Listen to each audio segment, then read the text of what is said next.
హల్లెలూయా. ఉకారు దయచేసి కూర్చుందాం. கர்த்தருடைய பரிசுத்த நாமத்துக்கு மகிமை உண்டாவதாக. దేవుని యొక్క పరిశుద్ధ నామానికి మహిమ కలుగును గాక. எங்களுடைய அழைப்புக்கு இணங்கி இந்த இரண்டாம் நாள் மாலை வேளையிலே கடந்து வந்த உங்கள் அனைவரையும் ஆண்டவராகிய இயேசு கிறிஸ்துவின் திருநாமத்தில் வாழ்த்தி வரவேற்கிறோம். మా యొక్క ఆహ్వానమును మన్నించి ఈ యొక్క సువార్త స్వస్థత మహాసభల యొక్క రెండవ దిన సాయంకాల కూటముకు వచ్చిన ప్రతి ఒక్కరిని ప్రభువైన యేసుక్రీస్తు యొక్క మధుర నామములో శుభములు తెలియజేసి ఆహ్వానించుచున్నాం.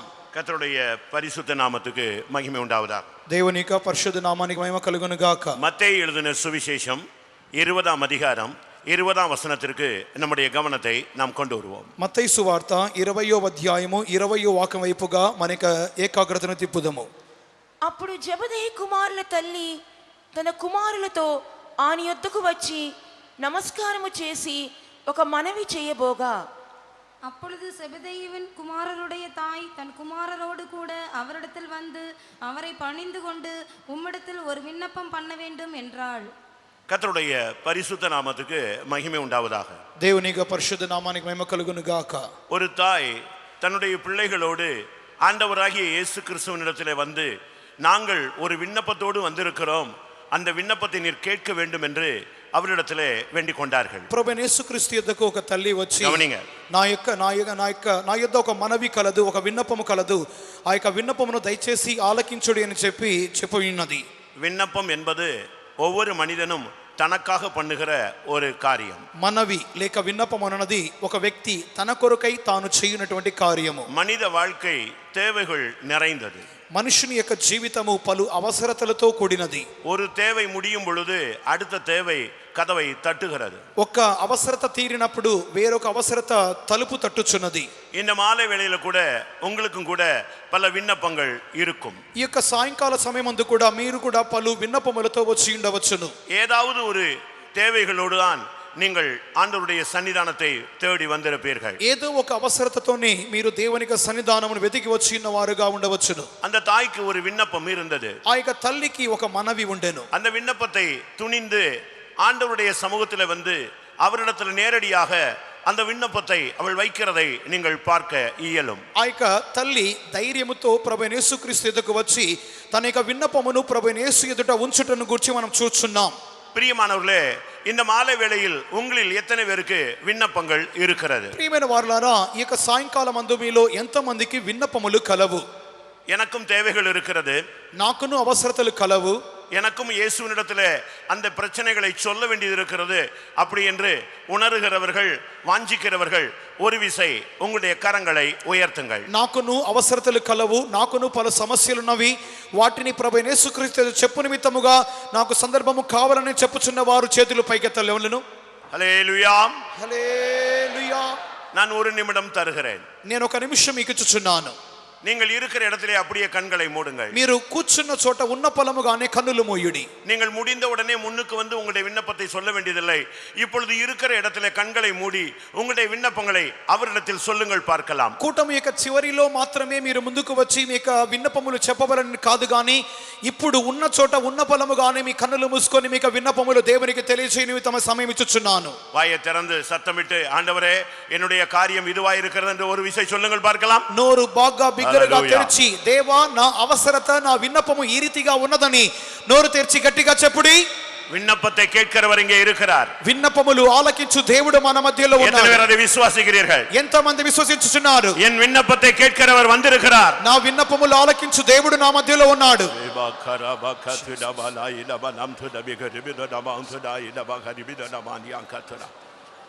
ஆமென்.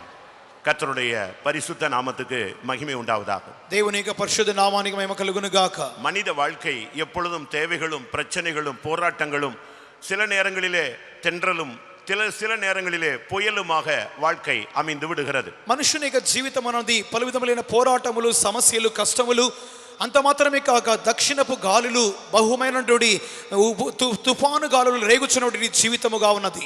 சில நேரங்களிலே அவனுக்கு இளைப்பாறுதல் இருக்கிறது, కొన్ని సందర్భములలో వానికి విశ్రాంతి కలును, சில நேரங்களிலே அவனுக்கு இளைப்பாறுதல் இல்லாமல் போய் விடுகிறார். కొన్ని సందర్భములలో విశ్రాంతి లేకుండా పోవచ్చున్నది. இன்றைக்கும் கூட நீங்கள் பலவிதமான விண்ணப்பத்தோடு வந்ததை நீங்கள் ஆண்டவருடைய சன்னிதானத்திலே நீங்கள் சொன்னீர்கள். ఒకవేళ ఇక సాయంకాలం అందు కూడా మీరు దేవుని యొద్దకు వచ్చి పలు సమస్యలతో ఉన్నట్లుగా అవసరతలు ఉన్నట్లుగా మీరు చెప్పి ఉన్నారు.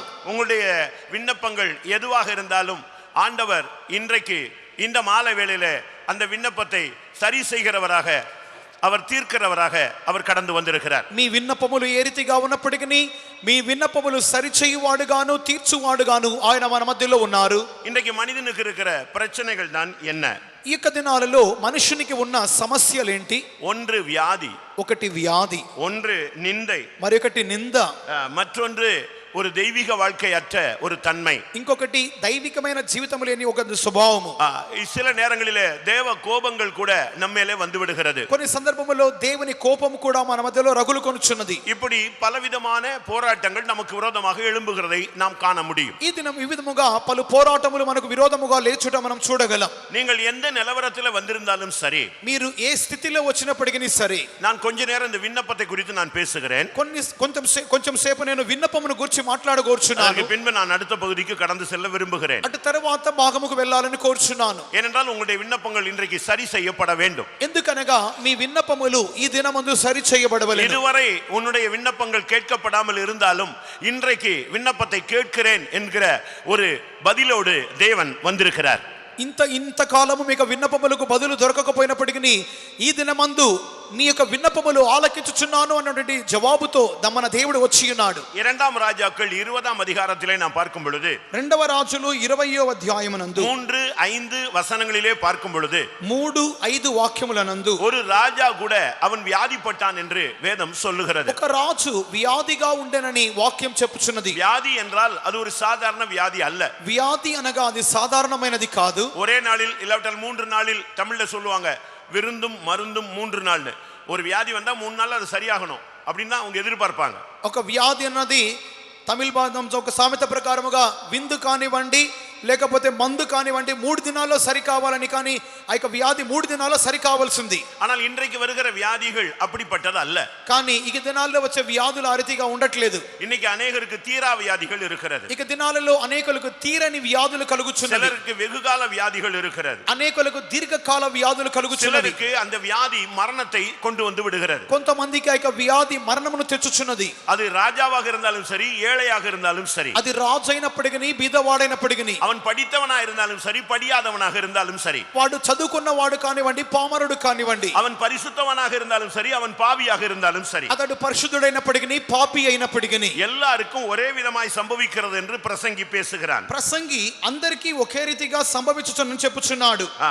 எல்லாருக்கும் ஒரே மாதிரி சம்பவிக்கிறது, అందరికీ ఒకే రీతిగా జరుగుచున్నది. எவ்வளவு நிர்பந்தமான ஒரு சூழ்நிலை என்பதை நீங்கள் புரிந்து கொள்ளுங்கள். ఎంతటి దౌర్భాగ్యమైన పరిస్థితి అని మీరు గమనించుడి. பிரசங்கி 9:1-2 நீங்கள் இதை படித்துக் கொள்ளுங்கள். ప్రసంగి 9వ అధ్యాయము 1-2 వాక్యములు చదువుచున్నప్పుడు எல்லாருக்கும் ஒரே விதமாய் சம்பவிக்கிற ஒரு காலத்திலே இன்றைக்கு உலகம் வந்திருக்கிறது. సమస్తమును అందరికీ ఏకరీతిగానే సంభవించే ఒక కాలముకు వచ్చి ఉన్నాం. இந்த வியாதியிலே அவன் மிகவும், அந்த எசேக்கியா என்கிற ராஜா மிகவும் கஷ்டப்பட்டான். ఈ వ్యాధిలో హిజ్కియాను రాజు మిక్కిలి కష్టపడెను. அவனுடைய டைம் முடிந்ததை தேவன் கூட உணர்ந்தார். అతని సమయం అయిపోయేనని చెప్పి దేవుడు కూడా గ్రహించెను. ஆனாலும் அந்த வியாதியிலே அவன் மரிக்க விரும்பவில்லை. కానీ అతడు తన వ్యాధిలో మరణించ ஒரு కోరలేదు. தீர்க்கதரிசி வந்து அவனோடு பேசினான். ఒక ప్రవక్త వచ్చి అతనితో మాట్లాడెను. உன்னுடைய நேரம் முடிந்து விட்டது, నీ సమయం అయిపోయింది, நீ செய்ய வேண்டிய காரியத்தை செய்து முடித்து விடு என்று சொல்லுகிறான். నీవు చేయవలసిన కార్యములు సరిచేసుకొని ముగించుమని చెప్పి ఉండెను. ஆனால் அந்த ராஜா அதை விரும்பவில்லை. కానీ ఆ రాజు అది కోరలేదు. இந்த வியாதியிலே நான் மரிக்க விரும்பவில்லை,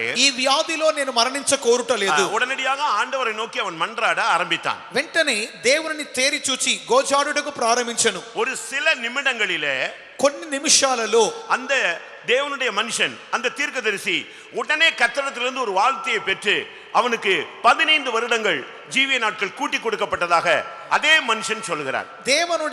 దేవుని యొక్క మనుషుడైన యొక్క ప్రవక్త కొన్ని నిమిషములలోగానే దేవుని యొక్క వాక్కును పొందుకొని ఆ యొక్క రాజు ఎదుకు వచ్చి అతనికి 15 సంవత్సరముల ఆయుష్కాలం పొడిగింపబడినట్లుగా దేవుని వాక్కును బయలుపరచుచున్నాడు. அருமையான தேவனுடைய பிள்ளையே, நீ மரிக்க வேண்டியது அவசியம் இல்லை. ప్రియమైన దేవుని బిడ్డ, నీవు మరణించిన అవసరం లేదు. நீ மரிக்கும்படியாக அழைக்கப்பட்டவனும் அல்ல. నీవు మరణించు నిమిత్తమై పిలువబడిన వ్యక్తియు కాదు. நீ சாவாமல் பிழைத்திருந்து தேவனுடைய செயல்களை விவரிக்கும்படியாக அழைக்கப்பட்டவன். నీవు చావకుండా జీవించి దేవుని యొక్క క్రియలను ప్రచురించవలసిన వ్యక్తిగా ఉన్నావు. அந்த வியாதியிலே மரிப்பான் என்ற தீர்க்க தரிசனம் வந்தபோது கூட அவன் சொன்னான், நான் மரிக்க கூடாது என்று சொன்னான்.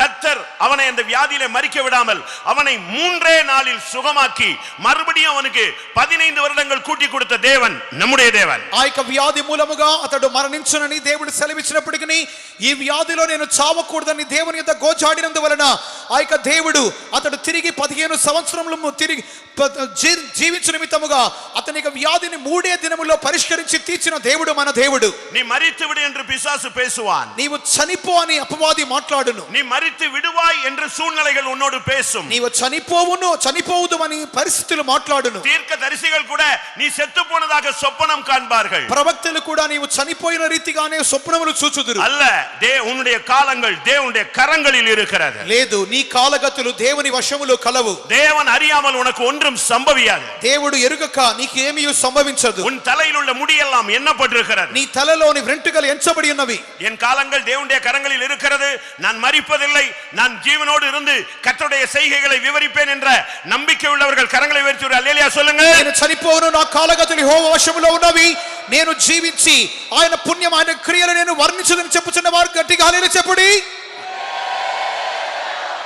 நீ சாகும்படியாக அவர் உன்னை அழைக்கவில்லை, நீ பிழைக்கும்படியாக அவர் ஜீவனை கொடுத்தவர். నీవు చనిపోవునట్లుగా ఆయన పిలవలేదు, కానీ నీవు జీవించు నిమిత్తముగానే ఆయన జీవమిచ్చిన వాడై ఉన్నారు. நீ நீடித்த நாட்களாய் இருக்க வேண்டும் என்று 33 வயதிலே தன்னுடைய சொந்த ஜீவனை உனக்காக அவர் கொடுத்தவர். నీవు దీర్ఘకాలము జీవించవలనని ఆయన తనకి 33వ ఏట తన ప్రాణము నీ కొరకు పెట్టినవారు. அங்கே வேத வசனம் என்ன சொல்லுகிறது? అక్కడ దేవుని వాక్యం ఏం చెప్పుచున్నది? நான் உன் விண்ணப்பத்தை கேட்டேன். నేను నీ యొక్క విజ్ఞాపన వింటిని. பாருங்கள், தேவன் ஒரு மனிதனுடைய சத்தத்தை கேட்கிறவர். దేవుడు ఒక మనుషుని యొక్క స్వరము వినువాడు.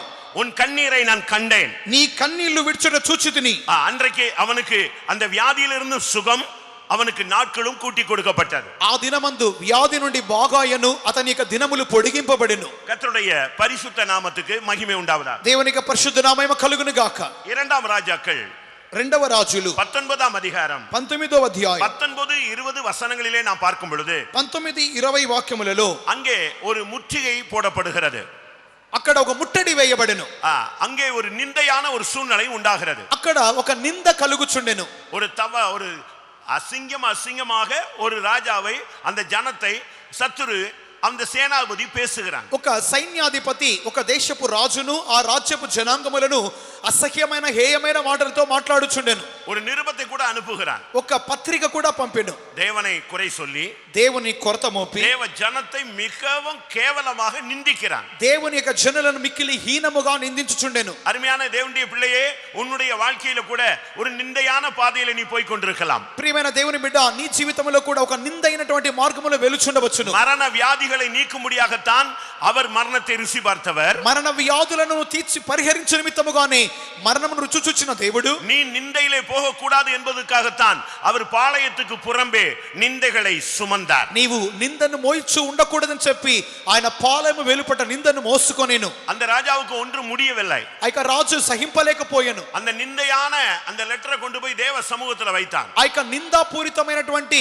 ఆ యొక్క పత్రికను దేవుని సన్నిధానంలో ఉంచెను. உன்னை குறித்தும் தவறான கருத்துக்கள் சொல்லப்படும். నీ గురించి కూడా తప్పైనటువంటి అభిప్రాయాలు చెప్పబడును. தவறான கருத்துக்கள் பரப்பப்படும். తప్పైన భావనలు వ్యాపింపబడును. அநேக நிந்தைகள் உனக்கு உண்டாக்கப்படும். అనేక నిందలు నీ కొరకు కలుగును. பலவிதமான கேவலமான ஒரு பாதையில நீ போய் கொண்டிருப்பாய். ఒక హీనమైనటువంటి తప్పైన మార్గంలో నీ వెలుచుండవచ్చును. ஆனால் தேவன் என்ன பண்ணினார்? కానీ దేవుడు ఏం చేశాను? அந்த வசனத்திலும் கர்த்தர் சொல்லுகிறார், உன் விண்ணப்பத்தை நான் கேட்டேன். ఆ యొక్క వాక్యములో కూడా చెప్పబడుచున్నది, నీకు ప్రార్థన నేను ఆలకించి ఉన్నాను. யாராவது உங்களை தவறாக பேசிவிட்டால், இல்லாததை சொல்லிவிட்டால் நீங்கள் துக்கப்படுகிறது உண்மைதான். ஆனால் பைபிள் சொல்லுகிறது, உங்கள் மேல் இல்லாததை சொல்வார்களானால் நீங்கள் சந்தோஷப்பட்டு களி கூறுங்கள், உங்களுடைய பிரதிபலன் பரலோகத்தில் பெரிதாய் இருக்கும் என்று இயேசு சொன்னார். ఎవరైనా నీ గురించి తప్పైన రీతిగా మాట్లాడినప్పుడు లేని దాని నీ కొరకు చెప్పినప్పుడు నీవు ఆ కార్యమును గురించి దుఃఖపడవద్దు.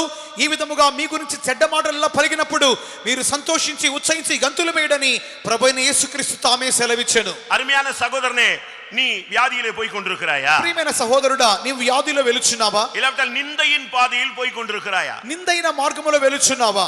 எஸ்தர் புஸ்தகத்திலே நாம் பார்க்கும் பொழுது, ఎస్తరు పుస్తకంలో చదివినప్పుడు 8ஆம் அதிகாரம் 3ஆம் வசனத்தில் பார்க்கும் பொழுது 8:3 నందు அந்த எஸ்தருக்கு ஒரு விண்ணப்பம் இருந்தது. ఆ యొక్క ఎస్తరుకు ఒక మనవి కలిగెను. ஏனென்றால் அவளுக்கு பிரச்சனை, அந்த தேவ ஜனங்களை அழிக்கும்படியாக ஒரு உத்தரவு பிறப்பிக்கப்பட்டிருந்த ஒரு காலகட்டம். ఎందుకనగా ఆ యొక్క రాణి ఎస్తరు యొక్క జనాంగమును సంహరించు నిమిత్తమై నిర్మూలం చేయ నిమిత్తమై ఒక ఆజ్ఞ బయలుదేరినటువంటి సందర్భం. உன் குடும்பத்தை அழிக்க சில முடிவுகள் எடுக்கப்பட்டிருக்கலாம்.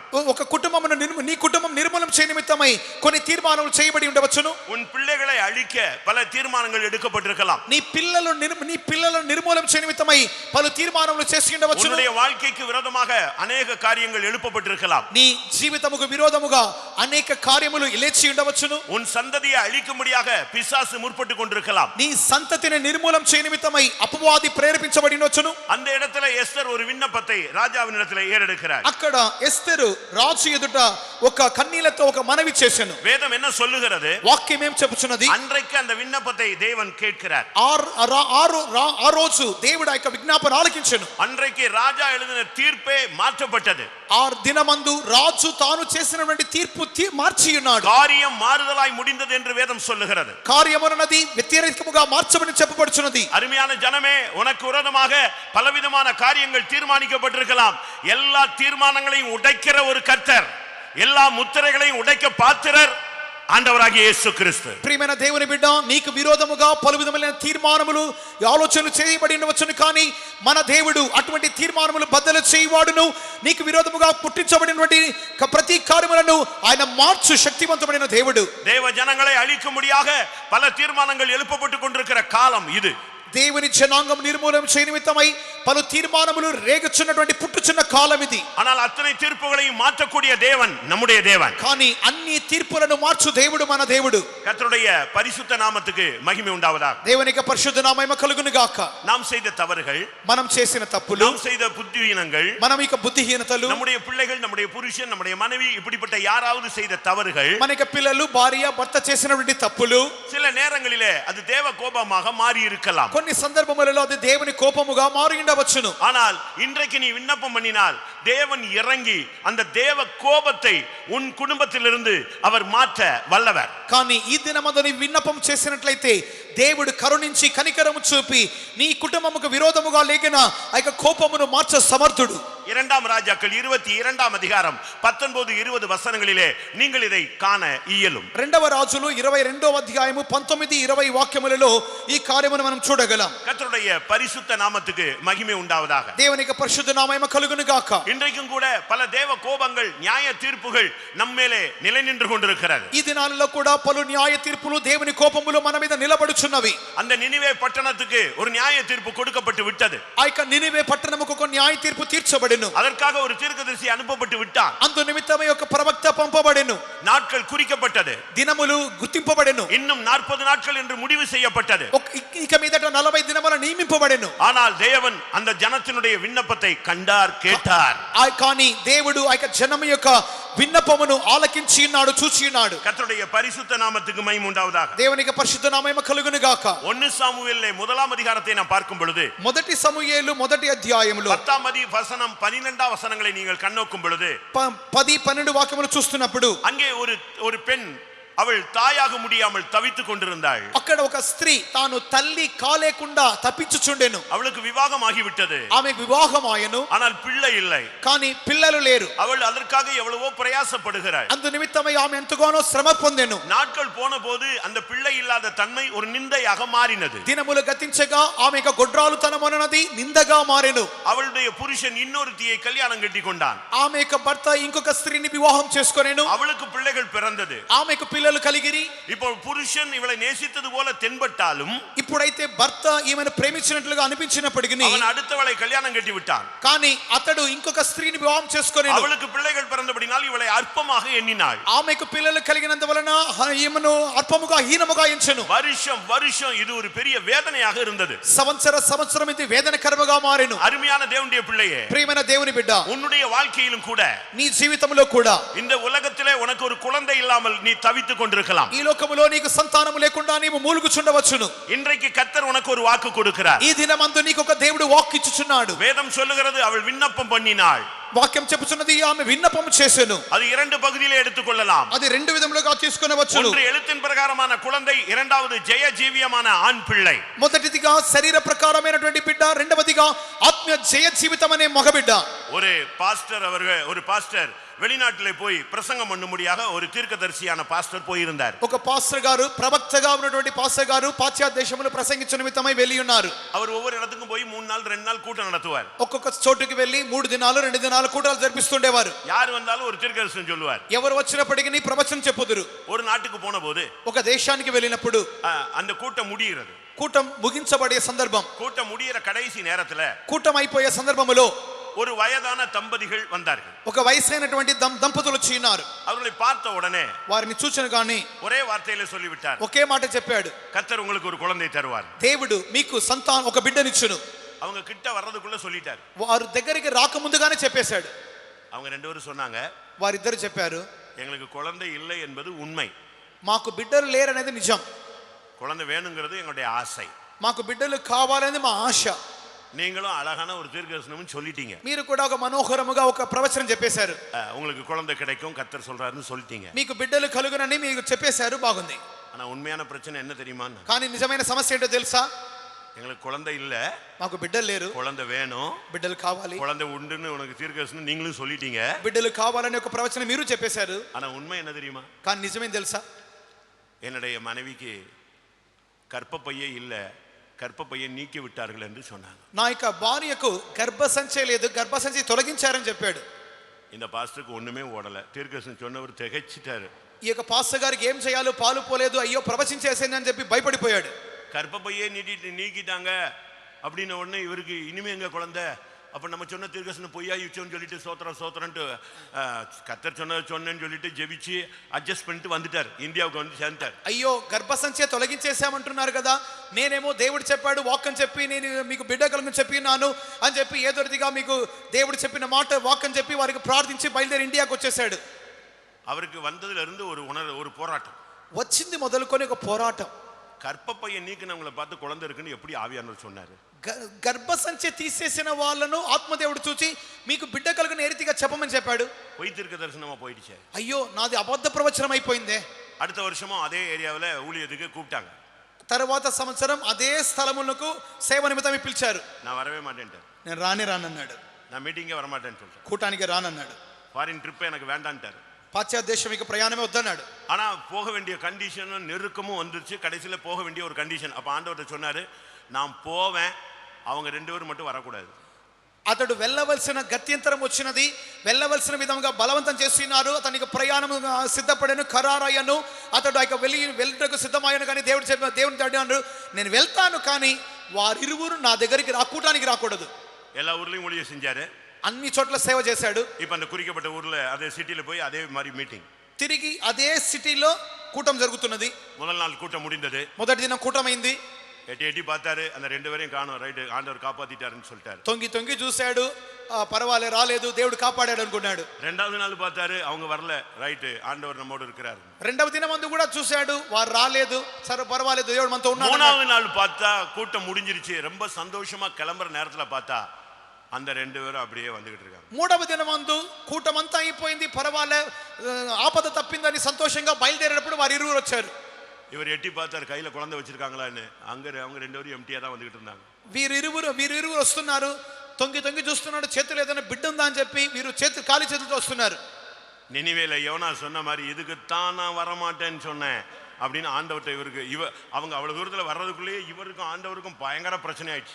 నినవేలో ఇందు కొరకే రానని చెప్పానని చెప్పి యోనా దేవునితో కొట్లాడిన రీతిగానే ఇప్పుడు దేవునికి తన యుద్ధం జరుగుతుంది. ఇందుకే కదా నేను చెప్పాను చెప్పానని దేవునితో మాట్లాడుతున్నాడు. அவங்க ரெண்டு பேரும் வந்த உடனே முழங்கால் போட்டு கர்த்தர் உண்மையுள்ளவர் அப்படினாங்க.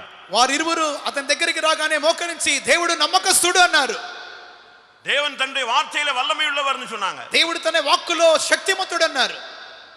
இவருக்கு ஒன்றும் புரியல. குழந்தை இல்லாம நல்லமா பிரசங்கம் பண்றான், ரெண்டு பேரும் நம்ம இவ்வளவு பிரசங்கம் பண்ணிருக்கோம், இப்போ ரெண்டு பேரும் சொல்றான்னு சொல்லிட்டு உண்மையை சொல்லுங்க என்னங்க பிரச்சனைன்னு சொன்னாங்க.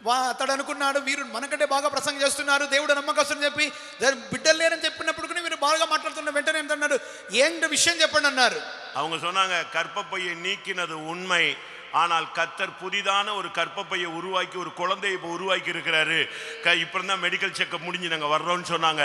இவர் கத்திட்டார், அல்லேலூயான்னு கத்திட்டார். గర్భసంచి తీసివేసింది నిజం, కానీ గర్భసంచిని దేవుడు తిరిగి నూతనముగా సృష్టించి ఆ గర్భములో ఇప్పుడు ఒక బిడ్డ రూపుదిద్దుకుంటున్నది. దేవునికి స్తోత్రం వారు చెప్పినారు. ఇతడు గట్టిగా హల్లెలూయా అన్నాడు. இயேசு சுகமாக்குகிறவர் மட்டுமல்ல, இயேசு விடுதலையாக்குகிறவர் மட்டுமல்ல, இயேசு சிருஷ்டிகர் என்பதை நீங்கள் நினைவு கூற வேண்டும். యేసు విడిపించువాడు స్వస్థపరచువాడు మాత్రమే కాదు గాని యేసు సృష్టించువాడు అని కూడా మీరు గ్రహించవలెను. அருமையான தேவனுடைய ஜனமே, இந்த கூட்டத்துக்கு வந்திருக்கிற உனக்கும் சரீரத்திலே பலவிதமான குறைபாடுகள் வேதனைகள் இருக்கலாம். இன்றைக்கு இயேசுவின் நாமத்தில் ஒரு அற்புதமான ஒரு வல்லமை உன் சரீரத்தில் ஆளுகை செய்யும். ప్రియమైన దేవుని బిడ్డలారా, ఈ సాయంకాలములో మీరు పర్వతమైన కొరతలతోనూ కష్టములతోనూ వ్యాధులతోనూ వచ్చినను కానీ దేవుడు మీకు కొరకు ఒక స్వస్థత నిమిత్తమై ఆరోగ్యం నిమిత్తమై సృష్టించు నిమిత్తమై సమర్థుడై ఉన్నారు. விசுவாசிக்கிறவர்கள் கண்களை மூடுங்க பார்க்கலாம். విశ్వసించు వారు కన్నులు మూసుకుని చూద్దాం. ஒரு சிருஷ்டிக்கும் வல்லமை உன்மேல் பட்டென்று இறங்கும். ఒక సృష్టించు శక్తి నీ మీద హఠాత్తుగా దిగును. உனக்கு எதை மாற்றணுமோ மாற்றிடுவார். నీకు ఏదైతే మార్చవచ్చునో మార్చుడు. உன் லிவர் கெட்டு போயிருக்கலாம், నీ కాలేయం చెడిపోయినవచ్చును, உன் கிட்னி கெட்டு போயிருக்கலாம், నీ కిడ్నీ చెడిపోయినవచ్చును, உன் கர்ப்பப்பை கெட்டு போயிருக்கலாம், నీ గర్భసంచి చెడిపోయినవచ్చును, உன் சரீரத்துல அவயவங்கள் கண்கள் பாதிக்கப்பட்டிருக்கலாம், నీ శరీరములో నీ కన్నులు చెడిపోయినవచ్చును, எலும்புல நரம்புல ஊனுல சதையில ரத்தத்துல மயிர்ல தோல்ல உனக்கு ஏதாவது ஒரு பாதிப்பு இருக்கலாம். ఎముకల్లోను చర్మములోను తోల్లోను నరములలోను బలహీన చెడిపోయినవచ్చును. இதோ வார்த்தையினாலே உலகங்களை உண்டாக்கினவர் உனக்கு இப்பொழுது ஒரு அற்புதத்தை செய்யட்டும். వాక్కు మూలముగా సర్వాంతరం వ్యాంతరం కలిగించే దేవుడు నీకు అద్భుతం చేయబోతున్నాడు. ఇప్పుడు நீ கையை உயர்த்திருக்கும் பொழுதே ஒரு வல்லமை இறங்குகிறது. నీవు చేతులు పైకెత్తుచున్నప్పుడు ఒక శక్తి దిగబోతున్నది. இன்றைக்கு உன் விண்ணப்பத்தை கேட்கிறார். నీ విన్నపమును ఆలకించుచున్నాడు. நீ வந்தது வெறுமை, திரும்பி போவது நிறைவு. నీవు వచ్చినది శూన్యముగా వచ్చి ఉన్నావు, వెలుచున్నప్పుడు నిండుగా వెళ్తున్నావు. உன் வேதனை நீங்கி நீ இப்பொழுதே சுகமாக வேண்டியது அவசியம். నీ వేదన తొలగింపబడి నీవు స్వస్థత పొందవలసింది ఇప్పుడే అవసరతగా ఉన్నది. நீ மரிக்க மாட்டாய், నీవు మరణించవు. உனக்கு ஜீவிய நாட்கள் கூட்டி கொடுக்கப்படுகிறது. ఆయుష్కాలం పొడిగింపబడుచున్నది. இப்பொழுதே ஒரு அற்புதத்தின் வல்லமை இந்த ஹாலில் இறங்கி கொண்டிருப்பதை எத்தனை பேர் அனுபவிக்கிறீர்கள்? ఇప్పుడే అద్భుతములు ఇచ్చే శక్తి దిగుచున్నదని ఎంతమంది గ్రహించుచున్నారు? இப்பொழுதே பிசாசுகள் ஓடட்டும், ఇప్పుడే దయ్యములు పారిపోవును, வியாதிகள் ஓடட்டும், వ్యాధులు పారిపోవును, விழுந்து போன வல்லமைகள் ஓடட்டும், పడిపోయిన శక్తులు పారిపోవును. இதோ உன்னுடைய விண்ணப்பத்தை கேட்கிறேன், ఇదో నీ విన్నపం ఆలకించుచున్నాను. கண்ணீரை கண்டேன். నీ కన్నీళ్లు చూచితిని. எசேக்கியாவின் கண்ணீரை கண்டவர், ఇస్కియా యొక్క కన్నీరును చూచినవారు, அன்னாளின் கண்ணீரை கண்டவர், అన్నా యొక్క కన్నీళ్లు చూచినవాడు, எஸ்தரின் கண்ணீரை கண்டவர், ఎస్తేరు యొక్క కన్నీళ్లు చూచినవాడు. இதோ உன் விண்ணப்பத்துக்கு பதில் கொடுக்கிறார். ఇదో నీ విన్నపముకు బదులిచ్చుచున్నాడు. ஆமென். கர்த்தருடைய பரிசுத்த நாமத்துக்கு மகிமை உண்டாவதாக. దేవుని యొక్క పరిశుద్ధ నామానికి మహిమ కలుగును గాక. நான் இப்போ என் சப்ஜெக்ட்டுக்கு வர்றேன். ఇప్పుడు నా యొక్క అంశానికి వచ్చుచున్నాను. இனிமேதான் நம்ம பிரசங்கத்துக்கு வர்றோம். ఇప్పుడే మన యొక్క ప్రసంగంలో ప్రవేశిస్తున్నాం. கர்த்தருடைய பரிசுத்த நாமத்துக்கு மகிமை உண்டாவதாக. దేవుని యొక్క పరిశుద్ధ నామ మహిమ కలుగును గాక. இவ்வளவு நேரம் நீங்க உங்க பிரச்சனை, போராட்டம், துக்கம், வியாகுலம், வேதனை, கண்ணீர், தேவை, இன்னும் பிரச்சனை, பாரம், வியாதி, பிசாசு, இதை பத்திலாம் நீங்க நானும் சொன்னேன், நீங்களும் ஜெபிச்சிட்டீங்க. ఇంతవరకు మీరైతే మీకు సమస్యలు, కష్టములు, పోరాటములు, అపవాది యొక్క తొందరలు ఇవన్నీ నేను చెప్పినాను, మీరు ప్రార్థించి ముగించేశారు. ஆனா இன்னைக்கு நம்முடைய சப்ஜெக்ட் அது மட்டுமல்ல. కానీ ఈ దినమందు మనకి సబ్జెక్ట్ అంత మాత్రమే కాదు. திருப்பதியில கர்த்தர் பேச விரும்புகிறது என்ன? తిరుపతి పట్టణములో దేవుడు మాట్లాడ గోరునది ఏమి? இங்கே ஒரு தாய், ఇక్కడ ఒక తల్లి தன் பிள்ளைகளோடு வந்து ஒரு விண்ணப்பம் பண்றா. తన బిడ్డలతో వచ్చి ఒక మనవి చేసెను. என்ன விண்ணப்பம் தெரியுமா? మనవి ఏంటో తెలుసా? என்ன விண்ணப்பம் தெரியுமா? ఆ యొక్క మనవి ఏంటో తెలుసా? இப்போ நீங்க எல்லாரும் விண்ணப்பம் பண்ணீங்க, எதுக்காகலாம்? ఇప్పుడు మీరు మనవి విన్నపం చేస్తున్నారు ఎందుకొరకు? వ్యాధి, వరుமை, దరిద్రం, కష్టం, దరిద్రం, దరిద్రం, శాపం, శాపం, పిశాసు, అపవాది, செய்வன, చేతబడి, குழந்தை இல்லாத தன்மை, గొడ్రాల్తనం, என்னை ஏசிட்டாங்க, பேசிட்டாங்க, துக்கப்படுத்திட்டாங்க, என்னை அப்படி பண்ணிட்டாங்க, இப்படி பண்ணிட்டாங்க, என்னை கேவலப்படுத்திட்டாங்க. இந்த கதையெல்லாம் இப்ப சொல்லி முடிச்சிட்டீங்க. அந்த சாப்டரை இப்ப க்ளோஸ் பண்றோம் நம்ம. నన్ను తిట్టినారు, చెడుగా మాట్లాడినారు, నన్ను ఈర్తిగా అరితిగా చేసినారని చెప్పి ఇటువంటి బాధలన్నీ చెప్పుకున్నాం. ఇక సబ్జెక్ట్ ముగించేశాం. இதெல்லாம் வச்சுக்கிட்டு நீ பிரசங்கம் கேட்டீங்கன்னா உனக்கு பிரசங்கம் ஏறாது. ఇవన్నీ నీ మనసులో పెట్టుకొని నీవు ప్రసంగం విన్నామంటే ప్రసంగం నీకు మనసులో ఎక్కదు. அதனால தான் முதல்ல இந்த சாப்டர் க்ளோஸ் பண்றேன் நான். అందు నిమిత్తముగానే ఇప్పుడు ఈ యొక్క అధ్యాయాన్ని ముగించేద్దాం. இங்கே அந்த தாய் ஒரு விண்ணப்பத்தை ஏறெடுக்கிறாள். ఇప్పుడు అక్కడ ఒక తల్లి ఒక మనవి చేయుచున్నది. இயேசு உடனே கேட்டார், நான் உனக்கு என்ன செய்ய வேண்டும்? యేసు వెంటనే అడుగుతున్నాడు, నేను నీకేం చేయాలి? மத்தேயு 20:21 நீங்கள் இதை பார்க்க முடியும். మత్తయి 20:21 నందు దీన్ని మీరు చూడగలరు. உடனே அந்த தாய் சொன்னாள், వెంటనే తల్లి చెప్పాను, ஆண்டவரே நீங்க உங்களுடைய ராஜ்யத்தில் வருவேன் வருவேன் என்று சொல்லுகிறீர். దేవా ప్రభువా, మీరు మీకు రాజ్యమందు వచ్చుదురు వచ్చుదని చెప్పుచున్నారే. உம்முடைய ராஜ்யத்தில் நீர் வரும் பொழுது నీ రాజ్యమందు నీ వచ్చినప్పుడు எனக்கு 2 பிள்ளைங்க இருக்காங்க. నాకు 2 కుమారులు కలరు. அந்த 2 பேர்ல ஒருத்தன் உம்முடைய வலது பக்கத்துல உட்காரணும், ஒருத்தன் உம்முடைய இடது பக்கத்துல உட்காரணும். ఆ యొక్క 2 కుమారులు ఒకడు నీ కుడి వైపున ఇంకొకడు నీ ఎడమ వైపున కూర్చోవాలి. இப்ப யாராவது நல்லா கவனிங்க, బాగా గమనించండి. இந்த விண்ணப்பத்தெல்லாம் பண்ண சொன்னா இல்லையா, யாராவது நான் என் மனைவி என் பிள்ளைங்க எல்லாரும் உங்களுடைய வலது பாரசத்தில் இடது பாரசத்தில் உட்காரணும்னு விண்ணப்பம் பண்ணவங்க யாராவது இருந்தா கை வைத்து. ఇప్పుడు మిమ్మల్ని విన్నపం చేసుకోమని దేవునికి మనవి చేసుకోమని చెప్పి ఉన్నాను. ఈ రీతిగా నేను నా భార్య నా బిడ్డలు మీ యొక్క కుడి వైపున ఎడం వైపున కూర్చోవాలి అని దేవుని యొక్క విన్నపం మనవి చేసిన వారు ఎవరైనా ఉంటే చేతులు పైకెత్తండి. இல்ல ஊழியக்காரங்க நானும் வலது பாரசத்தில் உட்காரணும், என் ஜனமெல்லாம் இடது பாரசத்தில் உட்காரணும்னு ஏதாவது ஒரு ஊழியக்காரி ஜெபிச்சின்னு சொன்னா కై వైతుంది. ఇక్కడ ఉన్న సేవకులైన సహోదర సహోదరులు ఎవరైనా నేను నీ కుడి వైపున నా జనాంగం నీ ఎడమ వైపున కూర్చోవాలని ఇక్కడ స్టేజ్ మీద కూర్చున్నటువంటి సేవకులు ఎవరైనా చేసి మనవి చేసి ఉంటే చేతులు పైకెత్తండి. ஒரு ஆள் கிடையாது, பாத்தீங்களா? ఒక్క వ్యక్తి కూడా లేరు. చూడండి, நாம் எல்லாரும் இம்மைக்காக கிறிஸ்துவை பின்பற்றுகிறோம். మనమందరము ఇహమందు కొరకు మాత్రమే క్రీస్తును వెంబడించువారు. ஒருவன் இம்மைக்காக கிறிஸ்துவை பின்பற்றுகிறவனானால் அவன் పరిదపిக்கப்படத்தக்கவன் என்று வேதம் சொல்லுகிறது. ఒక మనుషుడు ఇహమందు కొరకు మాత్రమే క్రీస్తుని నిరీక్షించునలా మనుషులందరికంటే దౌర్భాగ్యుడని చెప్పబడుచున్నది. ஒரு தாய் தன் பிள்ளைகளுக்காக பண்ணுகிற ஜெபம், என் பிள்ளைங்க நல்லா சுகமா இருக்கணும், என் பிள்ளைங்க கம்ப்யூட்டர் படிக்கணும், என் பிள்ளைங்க ஃபாரின் போகணும், என் பிள்ளைங்க நல்ல வாழ்க்கை வாழணும், இந்த உலகத்தில் தலை சிறந்தவர்களாக மாறணும், இப்படிப்பட்ட ஒரு விண்ணப்பம் தான் ஒரு தாய்க்கு இருக்கும். ஆனா இந்த தாய் பரலோகத்துல உம்முடைய ராஜ்யத்தில் என் பிள்ளைங்க வரணும்னு ஜெபிச்சா பாருங்க, அதுதான் உண்மையான விண்ணப்பம். ఇక్కడ కూడా ఎంతో మంది తల్లులు ఉన్నారు. నా బిడ్డలు బాగా జీవించాలి, బాగా చదువుకోవాలి, కంప్యూటర్ నేర్చుకోవాలి, పాశ్చాత్య దేశానికి వెళ్ళాలి, బాగా ప్రసిద్ధులుగా మారాలి, లోకంలో బాగా స్థిరులుగా మారాలని చెప్పి మీరు ప్రతి తల్లులు కోరుకుందరు. కానీ ఇక్కడ ఉన్నటువంటి తల్లి అయితే తన యొక్క బిడ్డలను గురించి నీ రాజ్యంలో వారు ప్రసిద్ధులుగా మారాలని కోరుకొనుచుండెను. 21వ వచనத்துல உம்முடைய ராஜ்யத்தில் வலது வாரிசம் இடது வாரிசம். ఆ యొక్క 21వ వాక్యములో నీ రాజ్యమందు కుడి వైపు ఎడమ వైపు. మార్కు 10వ అధ్యాయத்தை பார்க்கும் பொழுது, మార్కు సువార్త 10వ అధ్యాయమునందు இங்கே தாய் அங்கே இல்ல, ఇక్కడ తల్లి అక్కడ లేదు. அந்த 2 பையங்க மட்டும் வந்தாங்க. 2 కుమారులు మటుకు వచ్చారు. ஒரு தாய் 2 பிள்ளைகளோடு வந்து முதலாவது பண்ண விண்ணப்பத்தை நாம் மத்தேயு 20వ அதிகாரத்தில் படித்தோம். மார்க் 10వ அதிகாரத்தில் மார்க் சொல்லுகிறார், தாய் வரவில்லை, 2 பிள்ளைகள் மட்டும் வந்து சொன்னாங்க, ஆண்டவரே உம்முடைய ராஜ்யத்தில் இல்ல, உம்முடைய மகிமையிலே நான் வலது பக்கத்துல என் தம்பி இடது பக்கத்துல இருக்கணும் அப்படின்னு ஒரு விண்ணப்பம் பண்ணதாக வேதம் சொல்லுகிறது. మత్తయి సువార్త 20వ అధ్యాయములో యేసు యొద్దకు ఒక తల్లి వచ్చి తన కుమారుల గురించి విజ్ఞాపన చేసిన రీతిగా మనవి చేసిన రీతిగా మనం చదువుతున్నాం. కానీ మార్కు సువార్త 10వ అధ్యాయంలో మనం చదువుతున్నప్పుడు ఆ యొక్క 2 కుమారులు మాత్రమే వచ్చి వారు ప్రభుతో చెప్పుచున్నప్పుడు నీ రాజ్యమందు చెప్పలేదు, కానీ నీ మహిమయందు నా అన్న నేను నా కుడి వైపున నా తమ్ముడు ఎడమ వైపున కూర్చోవాలని వారు విన్నపం చేసి ఉన్నారు. ஒரு தாய் தன்னுடைய பிள்ளைகளை குறித்து வைச்சிருந்த தரிசனத்தை பாருங்கள். ఒక తల్లి తన పిల్లలను గురించిన దర్శనం చూడండి. 2 வாலிப பையங்களுடைய தரிசனத்தை நீங்கள் பாருங்கள். ఒక 2 యవనస్తులైన కుమారులను గురించిన దర్శనం చూడండి. அவங்களுக்கு உலகத்தை பத்தி கவலை இல்ல, உலகத்துல மேன்மையாக மாறணுங்கிற தரிசனமும் இல்ல, அவங்களுக்கு மகிமை, அந்த ராஜ்யம், அந்த சிங்காசனம், அதுதான் அவங்களுடைய குறிக்கோளாக இருக்கிறது. వారికి లోకమును గురించిన చింత లేదు, లోకములో శ్రేష్ఠులైన వారిగా జీవించాలన్నటువంటి ఎంతటి కలత లేదు, ఆశ లేదు. కానీ ఆ రాజ్యములో, ఆ మహిమలో, ఆ సింహాసనములో దేవునితో పాటు కనబడాలని వారు కోరి ఉన్నారు. యేసు சொன்னாரு, நீங்க கேட்டுக்கொள்றது உங்களுக்கு புரியுதான்னு கேட்டார். యేసు అడిగినాడు, మీరు ఏమడుగుతున్నారో మీకు అర్థమవుతుందా అన్నాడు.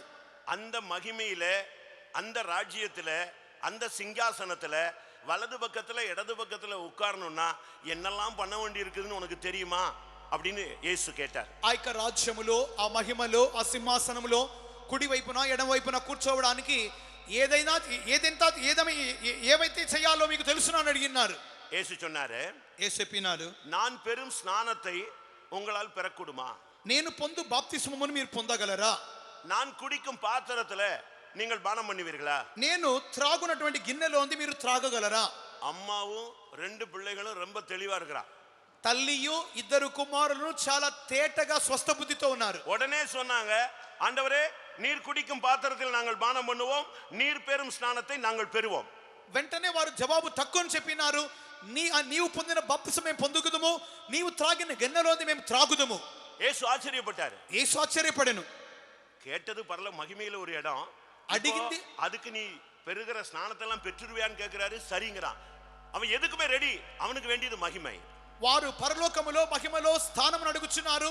దేవుడైతే పొందుచున్న తాగే గిన్నెను గురించి చెప్పినాడు, పొందే బాప్తిసం గురించి చెప్పినారు. వారు దానికి కూడా సరే అంటున్నారు. వారికి కావాల్సింది మహిమలో రాజ్యములో స్థానం. உடனே இயேசு சொன்னாரு, వెంటనే యేసు చెప్పెను, நான் பெரும் ஸ்நானத்தை நீங்கள் பெறுவீர்கள், నేను పొందే బాప్తిసం మీరు పొందగలరు, நான் குடிக்கும் பாத்திரத்திலும் நீங்கள் பானம் பண்ணுவீர்கள், నేను త్రాగిన గిన్నెను మీరు త్రాగుదురు. ஆனாலும் అయినను என் பிதாவின் வலது வருஷத்தில் இடது வருஷத்தில் வீற்றிருக்கும்படியாக யாருக்கு ஆயத்தமாக்கப்பட்டிருக்கிறதோ அவங்களுக்கு தான் அது கிடைக்கும் அப்படின்னு அந்த சாப்டர் க்ளோஸ் பண்ணிட்டார். నా తండ్రి యొక్క కుడి వైపునను ఎడమ వైపున కూర్చుండటకు అది ఎవరికి సిద్ధపరచబడనో, అది ఎవరికి దొరుకునో వారికి మాత్రమే దొరుకునని చెప్పి ఆ యొక్క కార్యానంతటితో ముగించేశాడు. அப்ப பரலோகத்துல அந்த மகிமையில வலது பக்கம் இடது பக்கம் யாரோ ஒரு ஆளுக்கு பிக்ஸ் பண்ணிருக்கு, அவங்களுக்கு தான் கிடைக்கும், நமக்கு கிடைக்காதா? ఆ యొక్క పరలోకములో ఆ యొక్క మహిమలో ఆ యొక్క రాజ్యములో కుడి వైపున ఎడమ వైపున ఎవరికో ఒకరికి నియమింపబడింది. అది వారికి మాత్రమేనా? అది మనకు దొరకదా? நான் அந்த சப்ஜெக்ட்டுக்கு பின்னால வரேன். ఆ యొక్క అంశానికి తర్వాత వస్తాను. முதலாவது இயேசு சொன்னார், நான் பெரும் ஸ்நானத்தை நீங்கள் பெற முடியுமா? మొదటిగా యేసు చెప్పినాడు, నేను పొందు బాప్తిస్మం మీరు పొందగలరా? அவங்க ரெடின்னு சொல்லிட்டாங்க. వారు సరే అన్నారు. கர்த்தருடைய பரிசுத்த நாமத்துக்கு மகிமை உண்டாவதா? దేవునికి పరిశుద్ధ నామము కలుగును గాక. மகிமையிலே ஒரு இடத்தை நீ அடைய வேண்டுமானால், మహిమలో ఒక స్థానం నీ పొందాలంటే, பரலோகத்திலே ஒரு இடத்தை பெற்றுக்கொள்ள வேண்டுமானால், పరలోకములో ఒక స్థలము నీవు పొందాలంటే, ஆண்டவரோடு அடுத்து சிங்காசனத்திலே உட்கார வேண்டுமானால், దేవునితో సింహాసనం ప్రక్కలో కూర్చోవాలంటే, முதலாவது நீ பெற வேண்டிய ஒரு ஸ்நானம் இருக்கிறது. మొదటిగా నీవు పొందవలసిన బాప్తిస్మం కలదు. இயேசு சொன்னார், యేసు చెప్పెను, நான் பெரும் ஸ்நானத்தை நீங்கள் பெற முடியுமா? నేను పొందు బాప్తిస్మం మీరు పొందగలరా? இதுதான் அன்றைய கேள்வி. ఈ దినం ఇదే ఆ దినమందు ప్రశ్న. பிரியமானவர்களே, இது பெரிய சிம்பிளான ஒரு காரியம் என்று நீங்கள் எடுக்கலாம். ఒకవేళ ఇది ఒక చాలా సులభమైన కార్యమని మీరు అనుకోవచ్చును. இது ஸ்நானம் என்பது ஒரு ஸ்நானம் அல்ல. ఇది బాప్తిస్మం అనేది ఒక బాప్తిస్మం కాదు. 2 ராஜாக்கள் 2వ రాజులు 5వ அதிகாரத்தை பார்க்கும் பொழுது 5వ అధ్యాయం చూస్తున్నప్పుడు 10వ வசனம் என்ன சொல்லுகிறது? 10వ వాక్యం ఏం చెప్పుచున్నది? ஒரு நாகமான் என்கிற ஒரு குஷ்டரோகி தீர்க்கதரிசியை தேடி போகிறார். నయమాను అన్నటువంటి ఒక కుష్ఠరోగి ప్రవక్తను వెతికి వెలుచున్నాడు. அங்கே போன பொழுது అక్కడికి వెళ్ళగా அவன் சொன்னான், అతడు చెప్పెను, நீ யோர்தான் நதியிலே போய் 7 தரம் மூழ்கு, உனக்கு சுகமாகும். నీవు యోర్దాను నదికి పోయి 7 మార్లు స్నానం చేయము, నీ ఒళ్ళు బాగును. முதலாவது அவன் அதை ஏற்றுக்கொள்ளவில்லை. మొదటిది ఆ ప్రారంభంలో అది అంగీకరించలేదు. ஆனால் மறுபடி அதை ஏற்றுக்கொண்டான். తరువాత దానిని అంగీకరించెను. அப்படியானால் அவன் 7 தரம் மூழ்கினான் என்று வேதம் சொல்லுகிறது. కావున అతడు 7 మార్లు స్నానం చేసెను, మునిగనని చెప్తున్నాం. நீங்க ரொம்ப கீனா கவனிச்சாதான் உங்களுக்கு புரியும். మీరు జాగ్రత్తగా గమనిస్తేనే అర్థమవుతుంది. நான் இன்னைக்கு உங்களுக்கு சுகம் கிடைக்குது, விடுதலை கிடைக்குது, அற்புதம் நடக்குது, இது ஒரு பகுதி தான். ஆனா நீங்க இங்க வந்திருக்கிற எல்லாரும் மகிமையில போகணும், அதுதான் தேவனுடைய திட்டம். ఈ దినమందు మీకు స్వస్థత దొరుకును, అద్భుతం దొరుకునని చెప్పున్నది అది నిజమే. కానీ ఈ దినమందు దేవుని మహిమ మీరు పొందవలనది దేవునికి ప్రణాళిక. நான் இப்பொழுது 7 ஸ்நானத்தை உங்களுக்கு முன்னாக வைக்க விரும்புகிறேன். ఇప్పుడు మీ ఎదుట 7 రీతులైన స్నానముల గురించి చెప్పగోర్చున్నాను. நீங்க எந்த ஸ்நானத்துல இருக்கீங்கன்னு இப்ப நீங்க படிக்கணும். మీరు ఎట్టి స్నానములో ఉన్నారనేది మీరు గ్రహించి చదువుకోవాలి. அதை நீங்கள் புரிந்து கொள்ள வேண்டும். దానిని మీరు గ్రహించాలి. எபிரேயருக்கு நிருபத்திலே பார்க்கும் பொழுது, హెబ్రీయులకు రాసిన పత్రికలు చదువుచున్నప్పుడు, உபதேசங்களை குறித்து பார்க்கும் பொழுது, ఉపదేశங்களை చదువుచున్నప్పుడు, మూల ఉపదేశங்களை குறித்து வேதம் சொல்லும் பொழுது, అక్కడ మూల ఉపదేశముకు చెప్పినప్పుడు 6వ அதிகாரம் 2వ వచనం சொல்லுகிறது, స్నానంகளுக்கு அடுத்த ఉపదేశం. 6వ అధ్యాయము 2వ వాక్యములో బాప్తిస్మములను గూర్చిన బోధ. స్నానத்துக்கு அடுத்தல்ல, స్నానంகளுக்கு அடுத்த.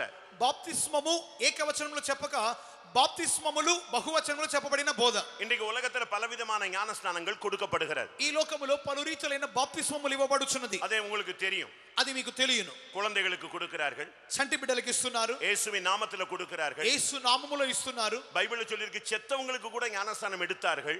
బైబిల్లో పెట్టి చనిపోయిన వారికి కూడా బాప్తిస్మం ఇచ్చినారు. இப்படி பல விதங்களிலே ஞானஸ்நானம் கொடுப்பதை நீங்கள் பார்க்கலாம். ఈ రీతిగా పలు రీతులైన బాప్తిస్మం చూడగలరు. தெளித்து ஞானஸ்நானம் கொடுப்பதை நீங்கள் அறிந்திருக்கலாம். చిలకరింపు బాప్తిస్మం మీరు చూసి ఉండవచ్చును.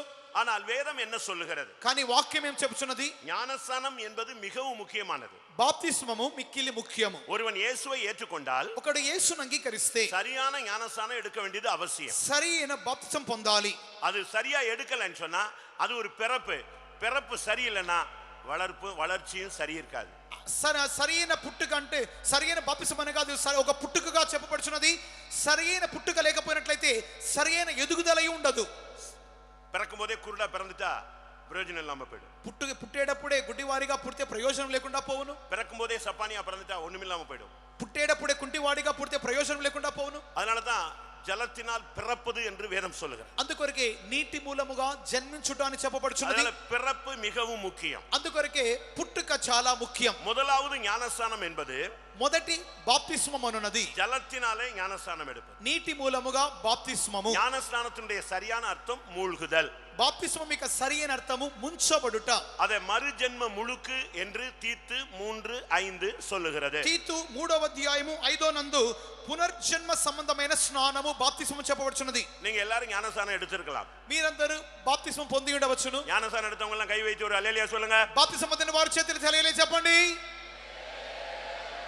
ஒரு சிலருக்கு யார் கொடுத்தானே தெரியாது. కొంతమందికి ఎవరిచ్చారో కూడా తెలియదు. எங்கேயோ ஒரு கூட்டத்துல கூப்பிட்ட உடனே அவங்க முக்கி விட்டுறாங்க.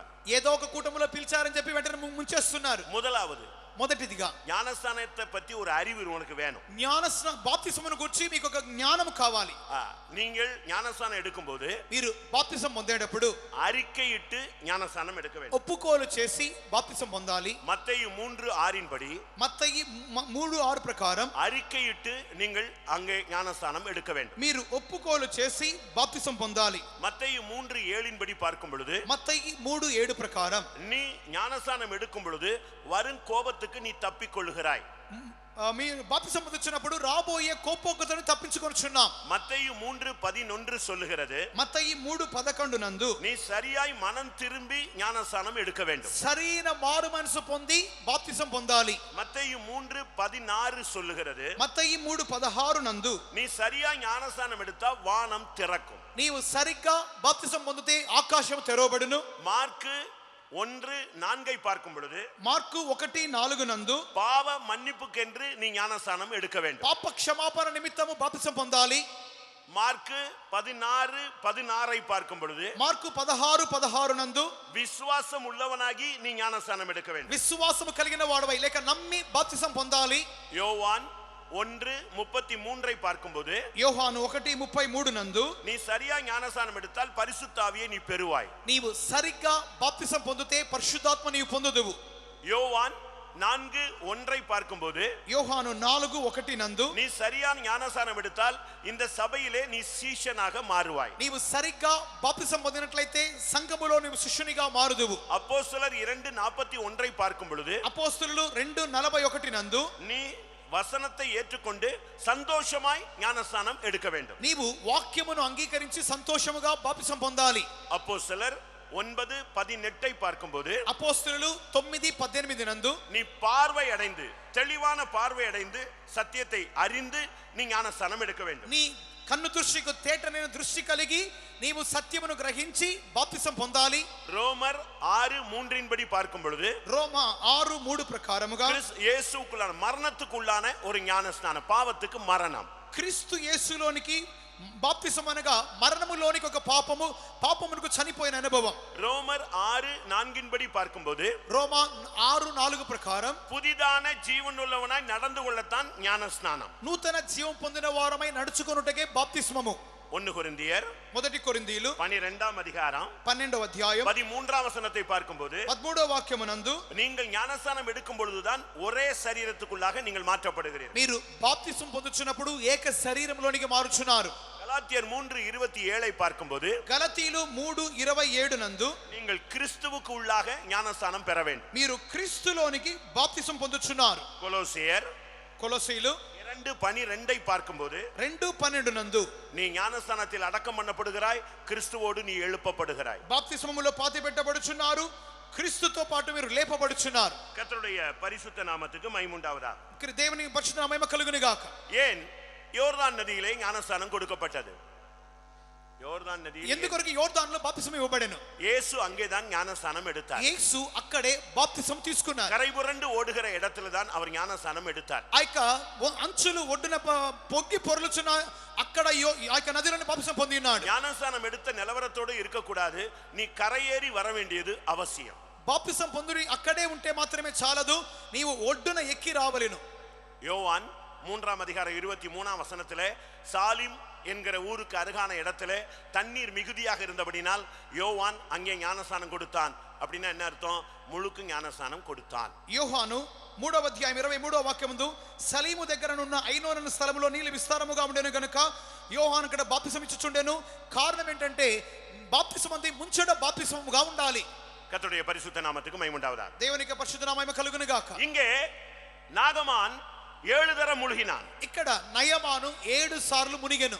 ஒவ்வொரு நாளும் நீ ஞானஸ்நானம் பெற்றிருக்கிறதை மறந்து விடக் கூடாது. ఒక్కొక్క దినమందు నీవు బాప్తిసం పొందింది మర్చిపోకూడదు. நீ ஞானஸ்நானம் பெற்றவன் என்பதை மறந்து விடக் கூடாது. నీవు బాప్తిసం పొందిన వాడవని మర్చిపోకూడదు. பாவத்தை உணர்த்தப்பட்டவன், పాపము గ్రహింపు పొందినవాడు, பாவி என்று உணர்ந்தவன், పావి అని గ్రహించినవాడు, பாவ மன்னிப்பை பெற்றவன், పాప గ్రహింపు క్షమ పొందినవాడు, போக கழுவப்பட்டவன், பாவம் போக పాపమును పోగ కడుగబడినవాడు, பாவம் தவறு என்று உணர்ந்தவன், పాపము తప్పని గ్రహించినవాడు, இனி பாவம் செய்ய மாட்டேன் என்று தீர்மானம் எடுத்தவன், మీదట పాపము చేయని తీర్మానించినవాడు, இனி பாவம் செய்யாத ஒரு வாழ்க்கை வாழும்படியாக நீ பிரயாசப்படுகிறவன், ఇక మీదట పాపము చేయని జీవితం చేయని నిమిత్తమై ప్రయాసపడువాడు. பிரியமானவர்களே, நீங்கள் இதுவரை ஞானஸ்நானம் எடுக்காவிட்டால், ప్రియమైన వారలారా ఇంతవరకు బాప్తిసం పొందకపోతే வேதம் என்ன சொல்லுகிறது? వాక్యం ఏం చెప్పుచున్నది? யோவான் 3:5 படி பார்க்கும் பொழுது యోహాను 3:5 ప్రకారముగా ஒருவன் ஜலத்தினால் பிறவாவிட்டால் தேவனுடைய ராஜ்யத்தில் பிரவேசிக்க மாட்டான். ఒకడు నీటి మూలముగా జన్మించకపోతే దేవుని రాజ్యం ప్రవేశించాడు.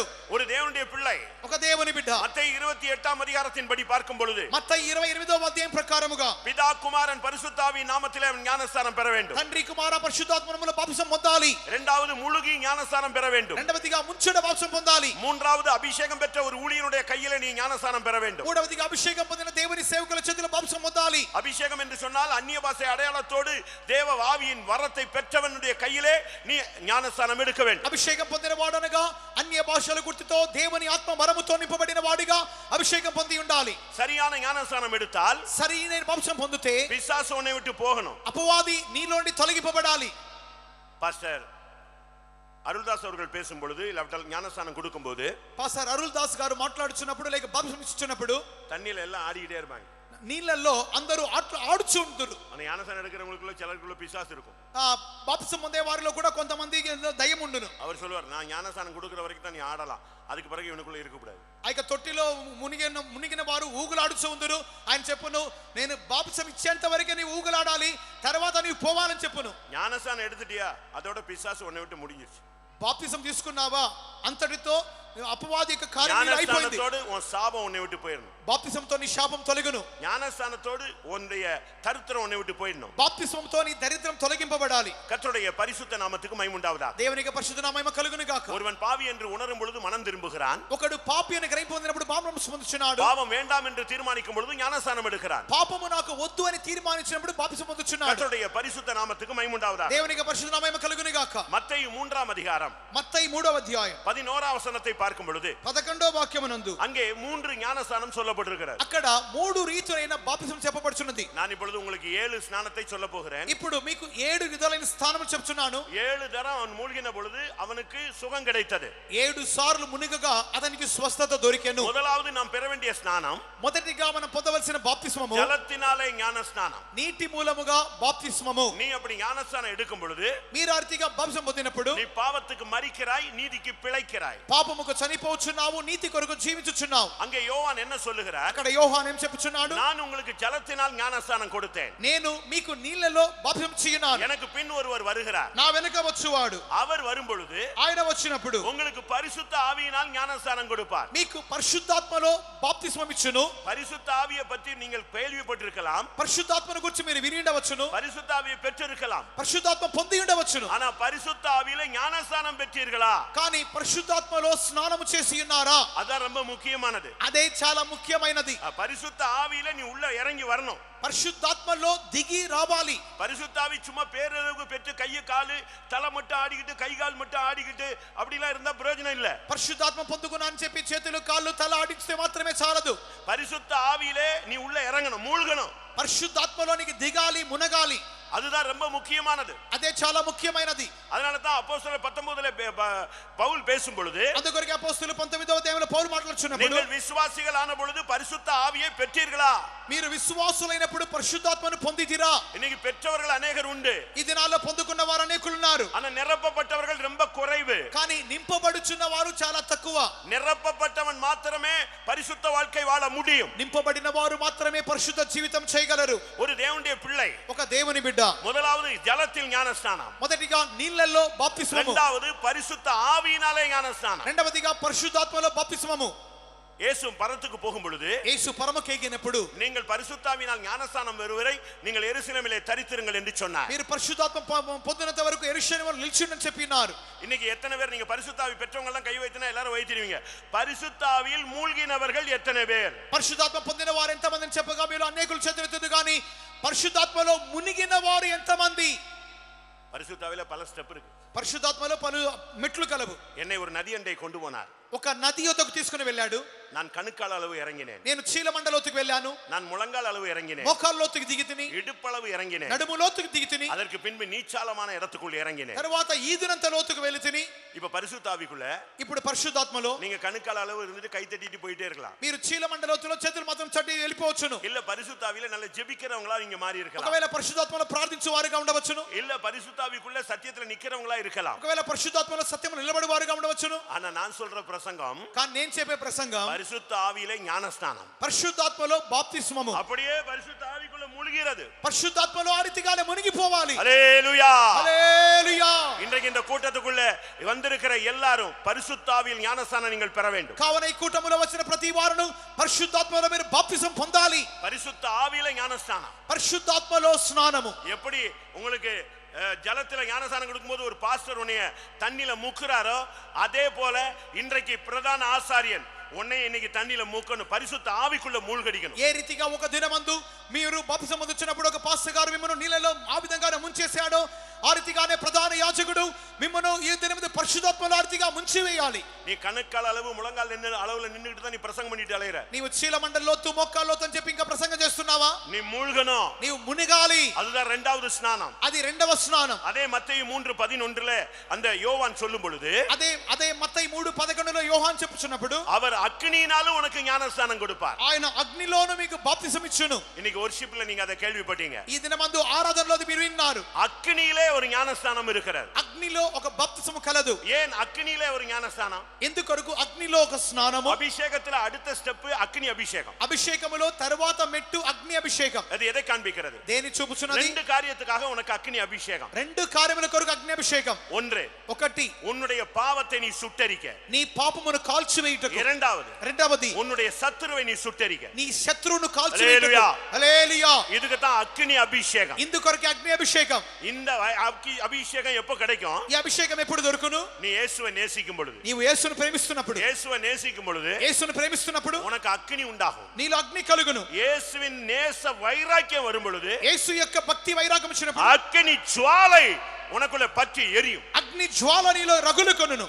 உபதியால நாம் பார்க்கும் பொழுது, ఓపద్యాలు చదువుచున్నప్పుడు, யாக்கோபை நான் அக்னியாய் மாற்றுகிறேன், యాకోబును అగ్నిగా మార్చుదును, ஆனால் யோசேப்பை நான் அக்னி ஜுவாலையாய் மாற்றுகிறேன். యోసేపు సంతతి వారిని అగ్ని జ్వాలగా మంటగా మార్చుదును. இஸ்ரவேலின் பரிசுத்த ఇశ్రాయేలు పరిశుద్ధుడు, அவர் அக்னியாக இருக்கிறார். ఆయన అగ్నిగా ఉన్నాడు. இஸ்ரவேலின் ஒளியானவர் அவர் அக்னி ஜுவாலையாய் இருக்கிறார். ఇశ్రాయేలుకు దీపమైన వాడు అగ్ని జ్వాలగా ఉన్నాడు. அருமையான தேவனுடைய ஜனமே, ప్రియమైన దేవుని జనమా, நீ ஏதோ ஒரு அபிஷேகம் பெற்று விட்டேன் என்று திருப்தி அடைந்து விடாதே. ఏదో అభిషేకం పొందాను తృప్తి పడవద్దు. அடுத்த ஞானஸ்நானம் இருக்கு. తరువాత బాప్తిసం ఉన్నది. சரியான அக்னி அபிஷேகம். సరైన అగ్ని అభిషేకం. இந்த அக்னி அபிஷேகம் வரும் பொழுது ఈ అగ్ని అభిషేకం దిగినప్పుడు அதுக்கு அடையாளம் என்ன? దానికి సూచన ఏంటి? பாஸ்டர் வொர்ஷிப்ல சொன்னாரு. పాస్టర్ గారు వర్షిప్ లో చెప్పారు. செய்வின, ஏவலு, பில்லி சூனியம், தகடு, தாயத்து, மருந்து, மையி ஒண்ணும் உன்கிட்ட வராது.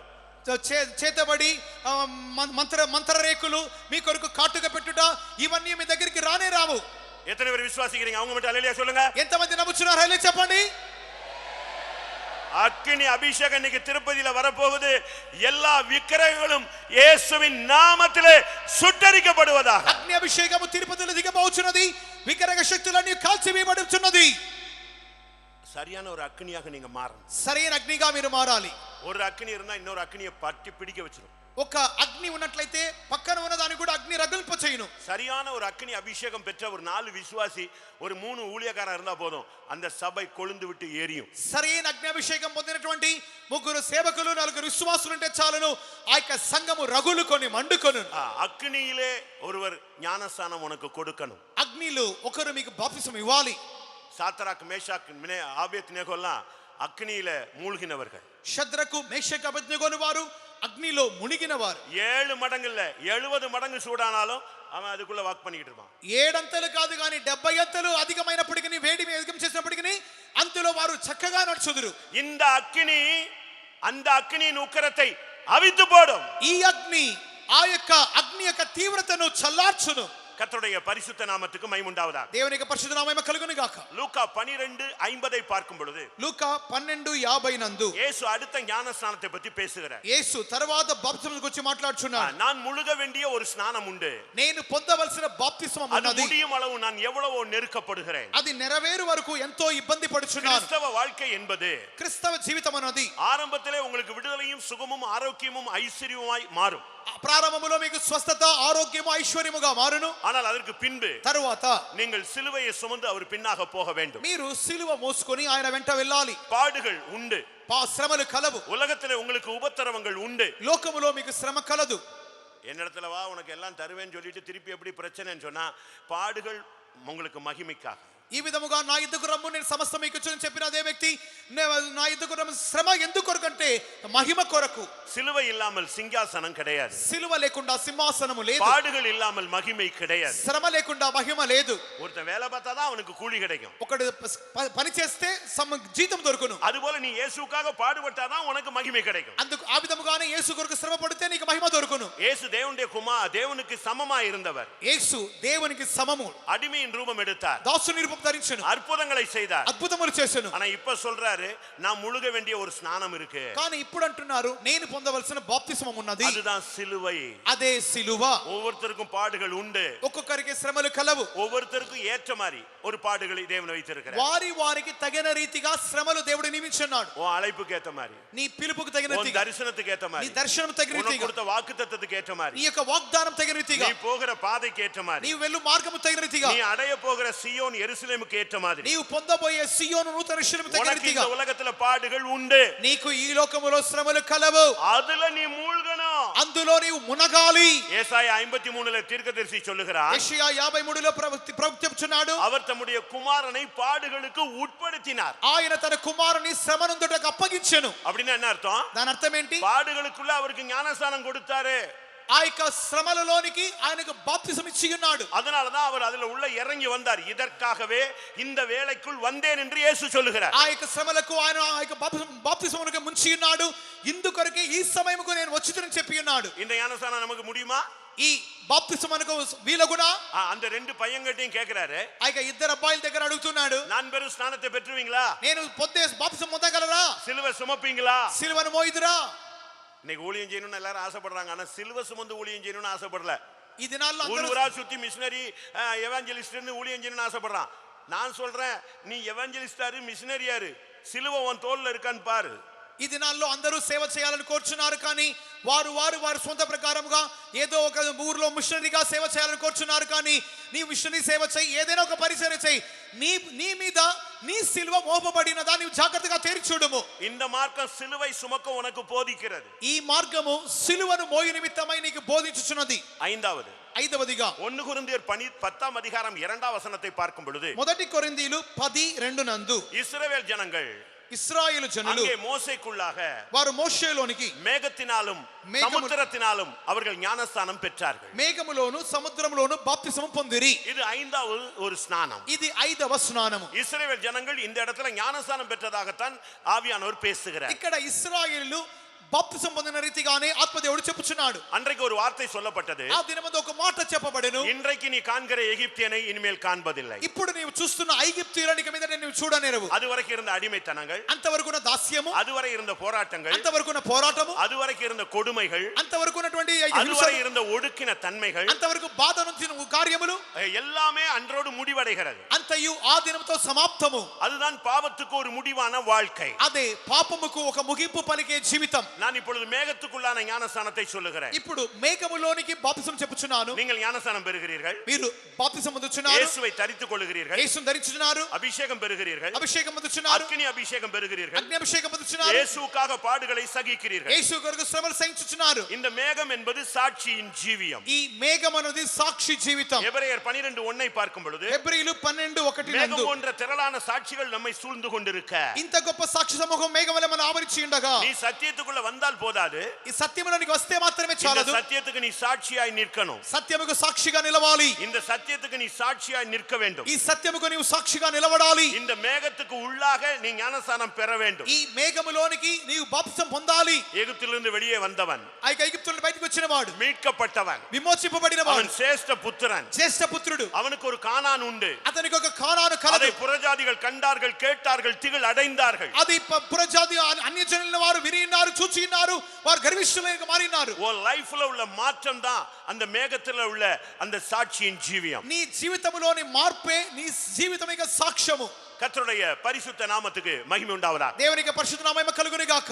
அடுத்து வேதம் சொல்லுகிறது, తర్వాత వాక్యం చెప్పుచున్నది, அவர்கள் சமுத்திரத்துக்குள்ளாக ஞானஸ்நானம் பெற்றார். వారు సముద్రములోనికి బాప్తిసం పొందిరి. இது ఎதை కాண்பிக்கிறது? దేనిని చూపుచున్నది? தேவனுடைய அன்பிலே மூழ்குவது. దేవుని ప్రేమలో మునుగుట. அவருடைய அன்பு கரையே இல்லாதது. ఆయన యొక్క ప్రేమకు అంతమే లేదు. அவருடைய அன்புக்கு கரையே கிடையாது. ఆయన యొక్క ప్రేమకు తీరం అన్నదే లేదు. அவரின் அன்பின் அகலம், ஆழம், நீளம், உயரம், அறிவு கெட்டாத அந்த அன்பு. ఆయన యొక్క ప్రేమ యొక్క లోతు, ఎత్తు, పొడుగు, వెడల్పు అన్నది శోధింప శక్యము కాని బుద్ధికి అంతనిది. இந்த அனுபவத்தை அந்த கிறிஸ்துவின் அன்புல மூழ்கும் பொழுது ஒரு மனுஷனுக்கு இந்த உலகம் ஒரு குப்பையா மாறிடும். ఈ యొక్క అనుభవంలోనికి ఒక మనుషుడు యొక్క ప్రేమ యొక్క లోతులోనికి దిగినప్పుడు ఈ లోకం ఒక పెంట కుప్పగా కనబడే ఒక వ్యక్తికి, ஒரு பையன் ஒரு பெண்ணை நேசிக்கிறான், ஒரு பெண் ஒரு பையனை நேசிக்கிறா. சொத்து வேண்டாம், சுகம் வேண்டாம், அம்மா வேண்டாம், அப்பா வேண்டாம், ஒருவனும் வேண்டாம், காரு வேண்டாம், வீடு வேண்டாம், மானம் வேண்டாம், மரியாதை வேண்டாம், ஒண்ணுமே வேண்டாம்னு ஓடுது. ஆனா இயேசுவின் அன்பில் நீ மூழ்கும் பொழுது இந்த உலகம் வேண்டாம், உலகத்துல உள்ள ஒன்றுமே வேண்டாம், இயேசு போதும் என்கிற அந்த அன்புக்குள்ள நீ ஞானஸ்நானம் எடுக்கணும். ఒక అబ్బాయి ఒక అమ్మాయిని ప్రేమిస్తున్నప్పుడు, ఒక అమ్మాయి ఒక అబ్బాయిని ప్రేమిస్తున్నప్పుడు, నాకు అమ్మ వద్దు, నాన్న వద్దు, తోబుట్టులు వద్దు, ఇల్లు వద్దు, కారు వద్దు, మాన మర్యాద వద్దు, సొత్తు స్వాస్థ్యం ఏది వద్దని చెప్పి ఇక అబ్బాయి వెంటనే వెలుటకు అమ్మాయి వెంటనే తీర్మానించుచున్నారే, ఈ యొక్క లోకం ఏది వద్దంటున్నారే. దేవుని ప్రేమలో మునిగినట్లయితే ఈ లోకములోని ఏది నాకు వద్దని చెప్పుదురు. அவரிடத்தில் அன்பு கூறுகள் எவர்களோ அத்தனை பேரும் சூரியனை போல பிரகாசிப்பார். ఆయనను ప్రేమించు వారు ఎవరో వారందరూ సూర్యుని వలె తేజరిల్లుదురు. தேவனுடைய அன்புல நீ மூழ்கணும். దేవుని ప్రేమలోని మునగాలి. ஒரு ஊழியக்காரன் ஏன் பின்மாறான்? ఒక సేవకుడు ఎందుకు వెనబడిపోతున్నాడు? ஒரு விசுவாசி எப்படி பின்மாறி போறான்? ఒక విశ్వాసి ఎందుకు వెనకబడిపోతున్నాడు? ஏன் விசுவாசிகள் குடும்பம் பிரிஞ்சு போகுது? ఎందుకు విశ్వాసుల కుటుంబాలు విడిపోతున్నాయి? அந்த கல்யாணம் கட்டும் போது இருந்த அன்பு குறையும் பொழுது ஆட்டோமேட்டிக்கா குடும்பம் பிரியும். ஐக்க ஊழியத்துக்கு வரும்போது இருக்கிற அன்பு குறையும் போது ஒருத்தன் பின்மாறுவான். சத்தியத்துக்குள்ள வரும்போது இருக்கிற அன்பு குறையும் பொழுது ஒரு விசுவாசி சபையை விட்டு வெளியே போறான். இதான் உண்மை. వివాహం జరుగుతున్నప్పుడు ఉన్నటువంటి ప్రేమ తగ్గిపోయినప్పుడు కుటుంబాలు విడిపోతున్నాయి. సేవకు వచ్చిన సందర్భంలో ఉన్నటువంటి ప్రేమ తగ్గిపోయినప్పుడు సేవను వెనుపడిపోతున్నారు. సత్యంలోనికి వచ్చినప్పుడు ఉన్నటువంటి ప్రేమ తగ్గిపోయినప్పుడు సత్యంలోని వెనుకబడిపోతున్నారు. ఇదే నిజం. ஆண்டவருடைய அன்புல மூழ்க மூழ்க மூழ்க எல்லாத்தையும் நீ மறந்துடுவ. దేవుని ప్రేమలో మునగగా సమస్తమును మర్చిపోవుదువు. கிறிஸ்துவை அறிகிற அறிவின் மேன்மைக்காக எல்லாவற்றையும் நஷ்டம் என்று விட்டேன், కుప్పయాగ ఎన్నుகிறேன். క్రీస్తు యొక్క అనుభవమును జ్ఞానమును గురించి సమస్తమును నష్టముగాను పెంటగుప్పతో సమముగాను ఎంచుకొంటిని. ఏడవదిగా நீங்க என்ன ஞானஸ்நானம் எடுத்திருக்கீங்கன்னு தெரியல. ஒண்ணுமே எடுக்காத டீமும் இருக்கு, 1-2ல நிக்கிறதும் இருக்கு. நான் இப்ப 7ஆம் கிளாஸ் பேசுறேன், 7வது సబ్జెక్ట్ பேசுறேன். మీరు ఎట్టి బాప్తిసములో ఉన్నారో నాకు తెలియట్లేదు. 1-2కి నిలబడిపోయిన వాళ్ళు ఉండవచ్చును. మీరు ఏ స్థితిలో ఉన్నారో తెలియట్లేదు. ఇప్పుడు 7వ కార్యానికి వెళ్తున్నాను. 1 பேதுரு 3ஆம் அதிகாரம் 20-21 பார்க்கும் பொழுது அந்த பேழைக்குள்ளே அவர்கள் வந்து அந்த 8 பேர் மட்டும் காக்கப்பட்டார்கள், அதற்கு ఒప్పనైన జ్ఞానస్నానం. మొదటి పేతురు 3వ అధ్యాయము 21 వాక్యములలో ఆ యొక్క ఓడలోనికి 7గురు ప్రవేశించిరి, దానికి సాదృశ్యమైనటువంటి బాప్తిస్మం చెప్పబడుచున్నది. சபைக்குள்ளே நீ வந்து சபையிலே தேவனுடைய அந்த சரீரமாகிய சபையிலே நீ இணைக்கப்பட்டு அந்த சபையினுடைய பிரமாணங்களுக்கும் சத்தியங்களுக்கும் உபதேசங்களுக்கும் இந்த பரிசுத்தவான்களுடைய ஐக்கியத்திலும் நீ மூழ்குவது ஒரு ஞானஸ்நானம். ఈ సంఘములోనికి వచ్చి ఇక సత్యములోనికి ప్రవేశించి పరిశుద్ధుల యొక్క సహవాసములోను ఐక్యతలోను జీవించి నీవు ఇక వీటిలో పాటు నిలిచి సత్య ప్రకారముగా జీవించే నిమిత్తమై తీర్మానించి ఇందుకు అప్పగించుకున్నట్టే ఒక బాప్తిస్మము. சென்னையில ஒரு சகோதரி நல்லா ஊழியம் செஞ்சிருந்தாங்க. చెన్నైలో ఒక సహోదరి బాగా సేవ చేయుచుండెను, நல்ல தீர்க்கதரிசனம் சொல்லுவாங்க. బాగా ప్రవచించుదురు. சகோதரிகள் மத்தியில நல்ல ஊழியம் செஞ்சாங்க. సహోదరుల మధ్యలో మంచి సేవ చేయువారు. హిందుస్థాన్ బైబిల్ కాలేజీలో அவங்க கெஸ்ட் லெக்சரர். హిందుస్థాన్ బైబిల్ కళాశాలలో వారు ఒక గెస్ట్ లెక్చరర్. ஒரு நாள் பாஸ்டர் பிரபாகரன் அவர்கள் அவங்களை பார்க்கிறதுக்கு போனார். ఒకసారి పాస్టర్ ప్రభాకర్ గారు ఆమెను చూడడానికి వెళ్ళారు. அந்த சிஸ்டர் அவங்க இண்டிபெண்டன்ட், நாங்க சகோதரிகள் ஜெபம் நடக்கிற இடத்துல உனக்கு என்ன வேலை அப்படின்னு துரத்தி விட்டாங்க. ఈ విధముగా ఇక పాస్టర్ ప్రభాకర్ గారు అక్కడికి వెళ్ళగానే సహోదరుల ప్రార్థన జరుగుతున్న ఈ స్థలములో మీకేంటయ్యా పని చెప్పి ఆమెను అడిగారు. இவர் அமைதியா வந்துட்டார். ఈయన మౌనంగా వచ్చేశారు. நாட்கள் போனது, దినాలు గడిచిపోయాయి. எபேசியர் 2ஆம் அதிகாரம் 19, 20, 21 கர்த்தர் அவங்களோடு பேசினார். ఎఫెసీయులు 2వ అధ్యాయం 19, 20, 21 వాక్యములు దేవుడు ఆమెతో మాట్లాడారు. அப்போஸ்தலர் தீர்க்கதரிசிகள் என்பவருடைய அஸ்திபாரங்களின் மேல் நீங்கள் மாளிகையாக வீடாக வாசஸ்தலமாக கூட்டி கட்டி எழுப்பப்படுகிறீர்கள். అవి మీరు అపోస్తలు ప్రవక్తలు ఉన్నటువంటి వారి యొక్క పునాది మీద మీరు మంచి ఒక భవనముగా మీరు కట్టబడుచున్నారని చెప్పబడి ఉన్నది. அவங்களுக்கு ஒண்ணுமே புரியல. వారికి ఏం అర్థం కాలేదు. நீ அங்க கட்டப்பட்டாதான் நீ மாளிகையா மேல போவேன்னு சொன்னார். నీవు అక్కడ కట్టబడినప్పుడు మాత్రమే భవనముగా కట్టడముగా మార్చమని చెప్పబడినది. நான் எங்க போகணும்னு கேட்டாங்க. నేను ఎక్కడికి వెళ్ళాలని అడిగారు. அன்னைக்கு ஒருத்தன் ஜிப்பா போட்டு வந்தானே, அவனை துரத்துனிய, அவன் தான் அஸ்திபாரம்னு சொன்னார். ఆ దినమందు ఒక జిబ్బా వేసుకుని రాగానే నువ్వు తరిమేసావే, అతడే పునాది అని దేవుడు చెప్పాడు. அன்னையோட நம்ம சபையில வந்து அவங்க சேர்ந்தாங்க. ఆ దినమందు మనకి సంఘములో వచ్చి చేర్చబడి ఉన్నారు. எல்லா సభைகளுக்கும் நீங்க சுத்திக்கிட்டு இருக்கலாம், ஆனா பேழைக்குள்ள வந்தாதான் நீ பாதுகாக்கப்படுவாய். అన్ని సంఘాలుగా నువ్వు చుట్టూ తిరుగులాడుచుండవచ్చును గాని ఓడలోనికి వచ్చినప్పుడు మాత్రమే నువ్వు కాపాడబడదువు. கண்ட இடங்களில் உன்னுடைய சர்வாங்க தகன பலியை செலுத்தாதே. నీ ఇష్టమైన చోటులో నీవు సర్వాంగ దహనమని చెల్లించవద్దు. தேவன் தெரிந்து கொண்ட ஒரு இடத்திலே போய் அங்கே கற்பிக்கப்படுகிறவர்களை கேட்டு அவைகளின்படி செய்வாயாக என்று உபாகமத்தில் சொல்லப்பட்டிருக்கிறது. దేవుడు నియమించిన ఒక స్థలముకు వెళ్ళి నీకు బోధించబడు వారిగా మాటలు చెప్పిన ప్రకారముగా నీవు బలి చెల్లించవలని ద్వితీయోపదేశం చెప్పబడినది. இதுதான் சபைக்குள்ள வந்து சபையில ஒரு விசுவாசியாக அஸ்திபார கற்களாகிய மூளைக்கல் இயேசு, அவர்களோடு இணைந்து கட்டப்பட்ட அஸ்திபார கற்கள் ஊழியர்கள், அதோடு சேர்ந்து மாளிகையாக கட்டப்படுவது విశ్వాస జీవియం. ఇదే సంఘములోనికి వచ్చే అనుభవము.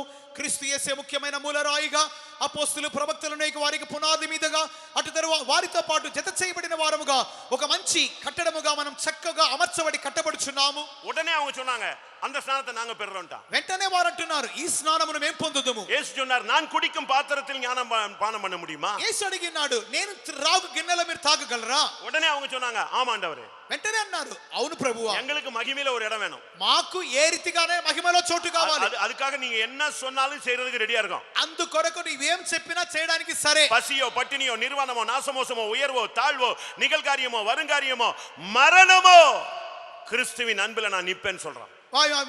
ఆకలి దప్పులు కానివ్వండి, నింద కానివ్వండి, అవమానం కానివ్వండి, ఎటువంటి కారణమైనప్పటికీ ఆ యొక్క మహిమలో నేను చోటు పొందుకు నిమిత్తమై నేను కోర్చున్నా అని చెప్పినారు. கர்த்தருடைய பரிசுத்த நாமத்துக்கு மகிமை உண்டாவதாக. దేవునికి పరిశుద్ధ మహిమ కలుగును గాక. யோவான் 18:11 பார்க்கும் பொழுது, యోహాను 18:11 నందు, பிதா எனக்கு கொடுக்கும் பாத்திரத்தில் நான் பானம் பண்ணாது இருப்பேனோ, తండ్రి నాకు ఇచ్చిన పాత్ర గిన్నెలను త్రాగకుండా ఉందునా? அதுதான் வேதனையின் உச்சகட்டமான அந்த சவுக்கடிகளும் சிலுவைக்கு முன்பாக கெத்சமனையிலிருந்து அவர் ரத்தம் சிந்த தொடங்கினார். ఆ యొక్క అదే ఆ యొక్క తండ్రి అనుమతించినటువంటి వేదనల యొక్క ఉచ్చఘట్టమైన మార్గముగాను కొరడా దెబ్బలతోను నిండిన మార్గముగా ఉన్నది.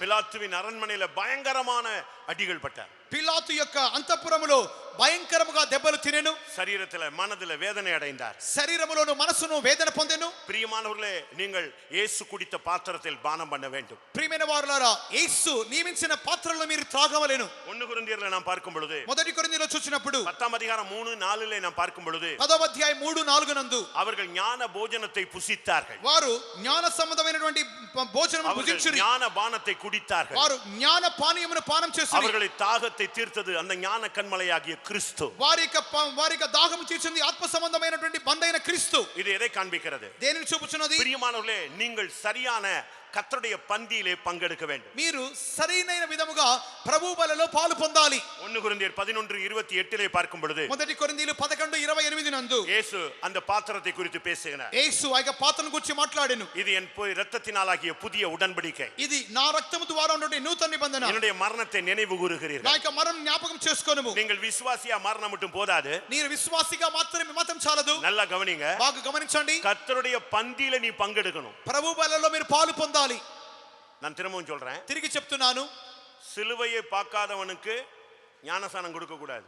సిలువను చూడని వ్యక్తికి బాప్తిసం ఇవ్వకూడదు. சாகர வரைக்கும் கர்த்தருடைய பந்தியில பங்கெடுப்பேன்னு சொன்னவனுக்கு மட்டும்தான் ஞானசானம் கொடுக்கணும். இந்த கல்யாணத்துக்கு சும்மா பேச்சுக்கு வந்து ஞானசானம் எடுத்துட்டு கர்த்தருடைய பந்தியில பங்கெடுக்கலன்னா யோவான் 6:53, 54, 55 வசனங்களின்படி ఈ విధముగా నేను వివాహం కొరకు మాత్రమే బాప్తిసం తీసుకునే వారు కాదు, కానీ నేను చచ్చేంత వరకు ప్రభు బలలో నేను పాలు పొందకుండా ఉండకుండా మానని చెప్పి ఎవరైతే తీర్మానం చేయుదురో వారు మాత్రమే ఇక బాప్తిసం పొందే వారిగా ఉండాలి. ఆ విధముగా చెప్పినటువంటి వారికి రోమాపత్రిక 6వ అధ్యాయము చివరి వాక్యం చదువుచున్నప్పుడు అங்க என்ன சொல்லப்பட்டிருக்கிறது? అక్కడ ఏం చెప్పబడినది? என் மாம்சத்தை புசித்து என் இரத்தத்தை பானம் பண்ணுகிறவனுக்கு నా యొక్క రక్తం తాగు వారికి நித்திய ஜீவன் உண்டு. నిత్య జీవము కలదు. அவனை மாத்திரம் நான் கடைசி நாளில் எழுப்புவேன். వారిని మాత్రమే చివరి దినమందు లేపుదును. அப்ப సభைக்குள்ள வந்துட்டாலும் వారు సంఘమునకు వచ్చినప్పటికి நீ கர்த்தருடைய பந்தியில பங்கெடுக்கலனா உனக்கு நித்திய ஜீவன் இல்லை. నీవు ప్రభు వలలో పాలు పొందకపోతే నిత్య జీవము లేదు. உடனே அவங்க ரெண்டு பேரும் சொன்னாங்க, நாங்க ரெடியா இருக்கிறோம். వెంటనే వారు చెప్పినారు, మేము సిద్ధంగా ఉన్నాం. இன்னைக்கு ஒரு தீர்மானம் எடு. ఈ దినం తీర్మానం చేయి. உன் ஓட்டம் முடியற வரை నీ పరుగు ముగించబడేంత వరకు கர்த்தருடைய பந்தியில பங்கெடுத்து கொண்டே இருக்க வேண்டும். ప్రభు బలలో నేను పాలు పొందుతూనే ఉంటాను చెప్పుము. உன்னை தாழ்த்தணும், నిన్ను తగ్గించుకోవాలి, மன்னிப்பு கேட்கணும், క్షమాపణ అడగాలి, மன்னிக்கணும், క్షమించాలి, ஒப்புரவாகணும், సమాధానపడాలి. நீ போய் தேவ சமூகத்துல உன்னை சரிப்படுத்தி கர்த்தருடைய பந்தியில பங்கெடுக்கணும். నీవు వెళ్ళి దేవుని సన్నిధానంలో ప్రభు బలలో పాలు పొందాలి. கர்த்தருடைய பரிசுத்த நாமத்துக்கு மகிமை உண்டாவதாக. దేవునికి పరిశుద్ధ మహిమ కలుగును గాక. இப்ப இயேசு கேட்டாரு, ఇప్పుడు యేసు అడుగుచున్నాడు, நான் பெறும் ஸ்நானத்தை பெறுவீங்களா? నేను పొందే స్నానం పొందుదురా? நான் குடிக்கும் ஸ்நானத்திலே பானம் பண்ணுவீங்களா? నేను త్రాగు గిన్నెలను త్రాగుదురా? ஆமான்னு சொன்ன உடனே అవునని చెప్పిన గాని உடனே அவர் சொல்றாரு, వెంటనే ఆయన చెప్పుచున్నాడు, அது யாருக்காக నియమిக்கப்பட்டிருக்குதோ அவங்களுக்கு தான். అది ఎవరి కొరకు నియమింపబడినో వారి కొరకు మాత్రమే. அது எப்படிங்க? అది ఏ రీతిగా? அப்போ ஒருத்தன் சபைக்குள்ள வந்து 7 ஞானசானம் எடுத்து அவன் ராபோஜனெல்லாம் எடுத்து எல்லாம் கிளியர் ஆயிட்ட பிறகு கூட யாருக்கோ ஒரு ஆளுக்கு ஃபிக்ஸ் பண்ணிருக்குன்னு சொல்றாரு. அது என்ன அர்த்தம்? ఒకడు సంఘములోనికి వచ్చి బాప్తిసం పొంది ప్రభు బలలో పాలు పొంది అంతగా అయిన తర్వాత ఇది ఎవరి కొరకో నియమింపబడి చెప్పుచున్నాడనగా ఆ కార్యం ఏంటి? கர்த்தருடைய பரிசுத்த நாமத்துக்கு மகிமை உண்டாவதாக. దేవునికి పరిశుద్ధ మహిమ కలుగును గాక. இது ரொம்ப சிம்பிளான, அதுக்கு ஒரு பதில் அந்த இடத்துல இல்ல. வெளிப்படுத்தல் 3:21 இதுக்கு பதில் இருக்கிறது. దీన్ని గుర్చినటువంటి ఒక జవాబు అక్కడ లేదు, కానీ ప్రకటన 3:21లో ఇవ్వబడినది. என் மகிமையில என்னுடைய சிங்காசனத்துல ஒருத்தன் உட்காரணும்னா அவனுடைய குவாலிஃபிகேஷன், ஹைலி குவாலிஃபிகேஷன், அவன் ஜெயிக்க வேண்டும். నా మహిమలో నా సింహాసనంలో నా ప్రక్కన కూర్చుండవలెను అనగా అతనికి కావలసిన ఉన్నతమైన అర్హత జయ జీవితం జయించి ఉండాలి. நான் ஜெயம் கொண்டு నేను జయించి என் பிதாவின் சிங்காசனத்தில் நான் உட்கார்ந்தது போல నా తండ్రితో కూడా సింహాసనం కూర్చుండనే ప్రకారం ஜெயம் கொள்ளுகிறவன் எவனோ அவனும் என்னுடைய சிங்காசனத்தில் என்னோடு கூட உட்காரும்படி அவனுக்கு அருள் செய்யப்படும். జయించు వారిని నాతో కూడా నా సింహాసనమును కూర్చుండ అనుగ్రహించెదను. நீங்க மத்தேயு 21ல இயேசு சொன்னதை பார்க்கலாம். மத்தேயு அது என் பிதா யாருக்கு ஆயத்தமாக்கி இருக்கிறாரோ அவங்களுக்கு அருள் செய்யப்படும். మత్తయి సువార్త 20:21 నందు నా తండ్రి ఎవరి కొరకు నియమింపబడెనో అది వారికి ఇవ్వబడును. அப்ப இதுல என்ன விளங்கி கொள்றோம்?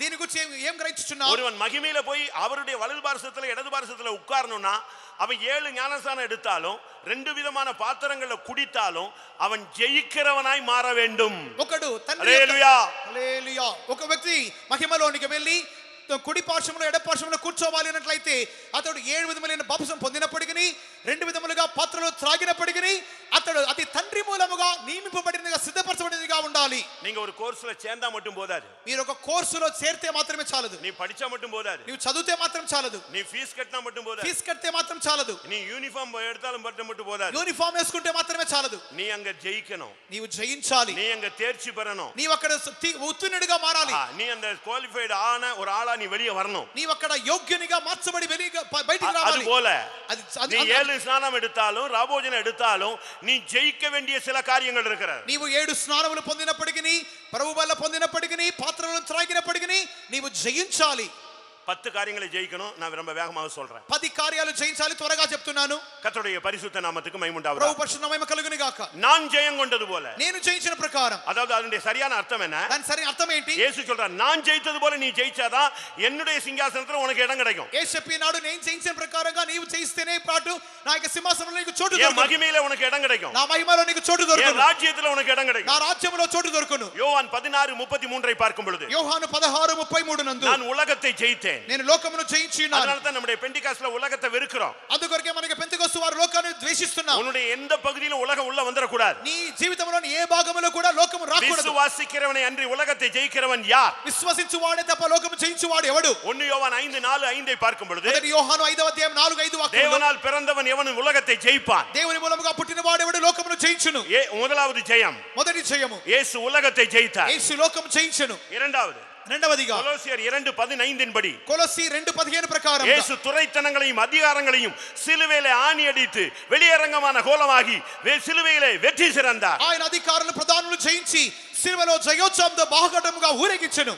இயேசுவின் நாமத்துல எல்லா துரைத்தனங்களையும் அதிகாரங்களையும் ஜெயிக்கிற ஒரு தேவனுடைய பிள்ளைதான் மகிமையிலே உட்கார முடியும். యేసుక్రీస్తు నామములో ప్రధానుల అధికారులను జయించి ఆ సమస్తమును జయం పొంది క్రీస్తుతో పాటు మహిమలో ఉండువాడే దేవునికి బిడ్డగా ఉన్నాడు. மூன்றாவது, பிசாசை ஜெயிக்க வேண்டும். మూడవదిగా అపవాదిని జయించాలి. இன்னைக்கு முழு உலகமும் பிசாசின் கையில கிடக்குது. ఇక దినమందు సర్వలోకము అపవాది చేతిలో ఉన్నది. ஊழியத்தின் துவக்கத்திலே இயேசு பிசாசை துரத்தினார். సేవ యొక్క ప్రారంభంలోనే యేసు అపవాదిని சிலுவையிலே பிசாசின் கிரியைகளை அழித்தார். సిలువలో అపవాది క్రియలు లయం చేసెను. நீங்கள் பொல்லாங்கனை ஜெயிக்க வேண்டும். మీరు దుష్టుని జయించాలి. 1 யோவான் 2:13-14 நீங்கள் பார்க்க முடியும். మొదటి యోహాను 2వ అధ్యాయం 13-14 వాక్యం చెప్పబడుచున్నది. நான்காவதுగా மாம்சத்தை நீ ஜெயிக்க வேண்டும். శరీరమును జయించాలి. கலாத்தியர் 2 గలతీయులు 2వ అధ్యాయం 20 వచనం சொல்லுகிறது. 20వ వాక్యం చెప్పుచున్నది. மாம்சத்தை சிலுவையிலே ஆணி அடிக்க வேண்டும். మనము శరీరమును సిలువ వేయాలి. மாம்சத்தை ஜெயிக்கிறவர்கள், శరీరం జయించిన వారు. உன்னை நீ ஜெயிக்கலன்னா ஒரு பிரயோஜனம் இல்ல. నీవు జయించకపోతే ఏం ప్రయోజనం లేదు. நான் அதனால தான் பவுல் பேசுகிறார். అందుకే పౌలు చెప్పుచున్నాడు, என் சரீரத்தை ஒடுக்கி கீழ்ப்படுத்துகிறேன். నా శరీరమును నేను లోపర్చుకొనుచున్నా చెప్పుచున్నాడు. நமக்கு இந்த நாட்களில் நான் அல்ல என்கிற ஒரு தன்மைக்கு வர வேண்டும். ఈ దినాల్లో నేను కాదు అన్నటువంటి ఒక స్థితికి రావాలి. கர்த்தருடைய பரிசுத்த நாமத்துக்கு மகிமை உண்டாவதாக. దేవునికి వచన మహిమ కలుగును గాక. ఐదవదిగా ஏசாயா 25:8 படி, యెషయా 25:8 ప్రకారం యేసు మరణத்தை ஜெயித்தார். యేసు మరణం జయించెను. ஆறாவது பார்க்கும் பொழுது, ఆరవదిగా 1 కొరింథీయులు 15:55 பார்க்கும் பொழுது, మొదటి కొరింథీ 15:55 ప్రకారం மரணமே உன் கூர் எங்கே, பாதாளமே உன் ஜெயம் எங்கே? మరణమాని ముల్లెక్కడ, పాతాళమాని జయం ఎక్కడ? அடுத்ததாக 2 பேதுருல பார்க்கும் பொழுது, తర్వాత 2వ పేతురు నందు 2:20 என்ன சொல்லுகிறது? 2:20 ఏం చెప్పుచున్నది? உலகத்தின் அசுத்தங்களை ஜெயித்தவர்கள், లోకము యొక్క మాలిన్యమును జయించిన వారు. எபிரெயர் 11:33 பார்க்கும் பொழுது, హెబ్రీయులు 11:33 నందు ராஜ்யங்களை ஜெயித்தவர்கள், రాజ్యములు జయించిన వారు. తొమ్మిదవదిగా 1 யோவான் 4:4 பார்க்கும் பொழுது, మొదటి యోహాను 4:4 నందు வஞ்சிக்கிற ஆவிகள், கள்ள தீர்க்கதரிசிகள், அந்தி கிறிஸ்துவின் வல்லமையை ஜெயித்தவர்கள், వంచించు ఆత్మలు, అబద్ధ ప్రవక్తలను జయించిన వారు. இந்த இடத்துல தான் ஆவியானவர் பேசுகிறார். உலகத்தில் இருக்கிறவனிலும் உங்களுக்குள் இருக்கிறவர் பெரியவர். అందుకు ఇక్కడ దేవుడు చెప్పుచున్నాడు, లోకములో ఉన్నవాడి కంటే మీలో ఉన్నవాడు గొప్పవాడు. உண்மையான தீர்க்க தரிசனம் என்ன? నిజమైన ప్రవచనం ఏమిటి? உண்மையான సభை என்ன? నిజమైన సంఘం ఏమిటి? கிறிஸ்துவின் வல்லமை எது, அந்தி கிறிஸ்துவின் வல்லமை என்பதை நீ தெரிந்து கொள்ளணும். క్రీస్తు యొక్క శక్తి, అంత్యక్రీస్తు యొక్క శక్తి ఏమిటో నీ తెలుసుకోవాలి. పదవదిగా எப்பொழுதும் ఎప్పుడు எல்லா இடங்களிலும் வெற்றி சிறக்க பண்ணுகிறவர் கிறிஸ்து. సర్వ ఎల్లవేళలా అంతటియు జయోత్సవం కనవచ్చు దేవుడు. 2 కొరింథీయుల్లో நாம் பார்க்கும் பொழுது, 2వ కొరింథీయులో చూస్తున్నప్పుడు 2వ అధ్యాయం 14వ వచనం சொல்லுகிறது, 2వ అధ్యాయం 14వ వాక్యమునందు கிறிஸ்துவை கொண்டு எப்பொழுதும் எல்லா இடங்களிலும் இயேசுவின் நாமத்தில் வெற்றி. క్రీస్తుని గురించి ఆయన ఎల్లప్పుడూ విజయోత్సవంతో ఊరేగించు దేవుడు. இதுதான் இயேசு சொன்னார், யாருக்கு அருள் செய்யப்பட்டிருக்கிறது, யாருக்கு? ஜெயிக்கிறவர்களுக்கு.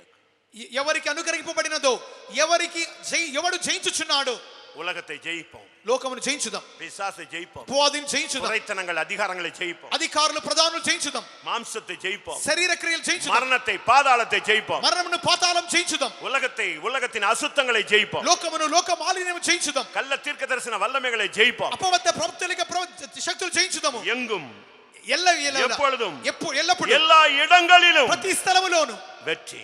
జయోత్సవం. இந்த விண்ணப்பத்தை இயேசு கேட்டு ஆச்சரியப்பட்டார். ఈ విన్నపమును యేసు ఆశ్చర్యపడెను. எல்லாரும் கண்களை மூடுவோம். కన్నులు మూసుకుందామా? இப்பொழுது நீங்கள் எல்லாரும் ஞானஸ்நானம் எடுத்திருந்தாலும் சரி, இப்போ ஒரு 5 நிமிஷம் டைம்.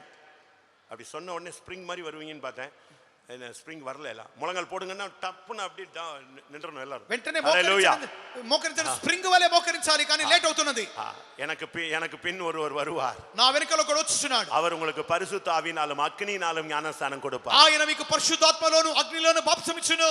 இப்போ இந்த கூட்டத்தில் எத்தனை பேருக்கு அப்படி ஞானஸ்நானம் வேணும்? ఈ కూటములో ఎంతమందికి అటువంటి బాప్తిసం కావాలి? ஆண்டவரே, நான் ஏதோ ஒரு பாஸ்டர் கையில ஜலத்துல ஞானஸ்நானம் எடுத்துருக்கிறேன், இன்னைக்கு எனக்கு பரிசுத்த ஆவியில ஞானஸ்நானம் கொடுக்குன்னு சொல்றவங்க கை வைத்துங்க. దేవా, ఏదో పాస్టర్ చేతిలో బాప్తిసం పొందాను, కానీ ఈ దినమందు నాకు పరిశుద్ధాత్మలో స్నానం కావాలని చెప్పి వారు మాత్రం చేతులు పైకెత్తండి. நீங்க ஆசைப்பட்டா இப்பமே ஒரு அபிஷேகம் உங்களுக்குள்ள வந்துரும். మీరు ఆశపడితే ఇప్పుడే మీకు ఒక అభిషేకం దిగును. நான் போகிற பாதை ரொம்ப கடினமா இருக்கு, எனக்கு ஒரு அக்னி அபிஷேகத்துல ஞானஸ்நானம் கொடுங்க. నేను వెళ్ళే మార్గం చాలా కఠినముగా ఉంది, నాకు ఒక అగ్ని అభిషేకం దయచేయండి అని తమ చెప్తున్నారు. என்ன வந்தாலும் கர்த்தருக்காக நிற்கிற ஒரு அபிஷேகம், ఏమి సంభవించినను ప్రభు కొరకు మాత్రమే నిలబడే అభిషేకం, சாட்சியின் ஜீவியம், సాక్షి జీవితం, கிறிஸ்துவின் அன்புல மூழ்கிற ஒரு ஞானஸ்நானம், క్రీస్తు ప్రేమలో మునిగిపోయే వంశము. எத்தனை பேருக்கு அது வேணும்? ఎంతమందికి కావాలి? சரியான సభைக்குள்ள வந்து సత్యத்துல மூழ்கிற అనుభవం, సరైన సంఘంలోనికి వచ్చి సత్యములో మునిగి అనుభవం. எல்லா ஊழியக்காரங்க விசுவாசிகள முழங்கால் போடுங்க, సేవకులు విశ్వాసులందరూ మోకరించండి. இப்போ உங்களுக்கு அந்த ஞானஸ்நானம் தேவை. ఇప్పుడు మీకు ఆ బాప్తిసం కావాలి. ஆமா, இப்போ உன்னை கர்த்தர் பிடித்து அழகாக ஒரு கை அவர் உன்னை அணைக்கும், ஒரு கை உன்னை அப்படியே உள்ள அழுத்தும். ఇప్పుడు దేవుడు మనోహరముగా ఒక చెయ్యి మిమ్మల్ని పట్టుకొనును, ఇంకో చెయ్యి మిమ్మల్ని కౌగిలించుకొనును. ஒரு கை என்னை உன்னத பாட்டுல சொல்லியிருக்கு, அவருடைய வலது கை என்னை அணைத்தது, அவர் அப்படியே என்னை மூழ்கடிக்கிறார். ఒక పరమగీతం చదువుచున్నాము, ఒక చెయ్యి నన్ను కౌగిలించుకొను, ఒక చెయ్యితో నన్ను కప్పుచున్నాడు. எத்தனை பேருக்கு இந்த 7 ஞானஸ்நானம் வேணும்? அவங்க மட்டும் கை வைத்துங்க. ఎంతమందికి 7 స్నానాలు కావాలి చెప్పు, చేతులు పైకెత్తండి. இன்னும் 2-3 நிமிஷத்துல கூட்டமே முடிஞ்சிரும். 2-3 నిమిషాలు కూటం అయిపోతున్నది. அதுக்கு முன்னால ஞானஸ்நானம் எடுத்துட்டு போயிடு. అంతకు ముందుగానే స్నానం పొందుకొని వెళ్ళిపో. ஒரு అగ్ని అభిషేகம், ఒక అగ్ని అభిషేకము, உலகத்தை ஜெயிக்கிற அபிஷேகம், లోకమును జయించే అభిషేకము, மாம்சத்தை ஜெயிக்கிற அபிஷேகம், శరీరం జయించే అభిషేకం, துரைத்தனங்களை அதிகாரங்களை ஜெயிக்கிற அபிஷேகம், అధికారులు ప్రధానులు జయించే மரணத்தை అభిషేకం, பாதாளத்தை ஜெயிக்கிற அபிஷேகம், మరణమును పాతాళం జయించే అభిషేకం, எங்கும் ஜெயம். ఎంతటా జయం. ரிபாக்கராபாக்கா திடாபாக்கராபானா ஷபானா, மகிமையிலே ஒரு இடம், మహిమలో చోటు, ராஜ்யத்திலே ஒரு இடம், రాజ్యములో చోటు, சிங்காசனத்திலே ஒரு இடம், సింహాసనములో చోటు. రే మహే మెనా సబహతే రెమానిద తిదాబాలా బకరాబాలా,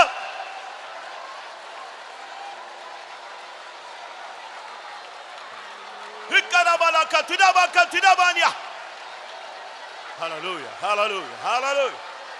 ஆமென், ஆமென், ஆமென்.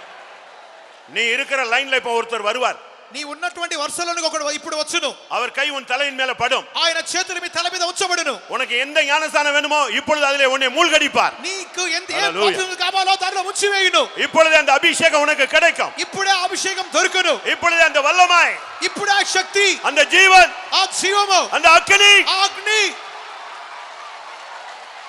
ரிபாக்கரா திடாபானா திடாபானியா ரிபக்கரா தாரா.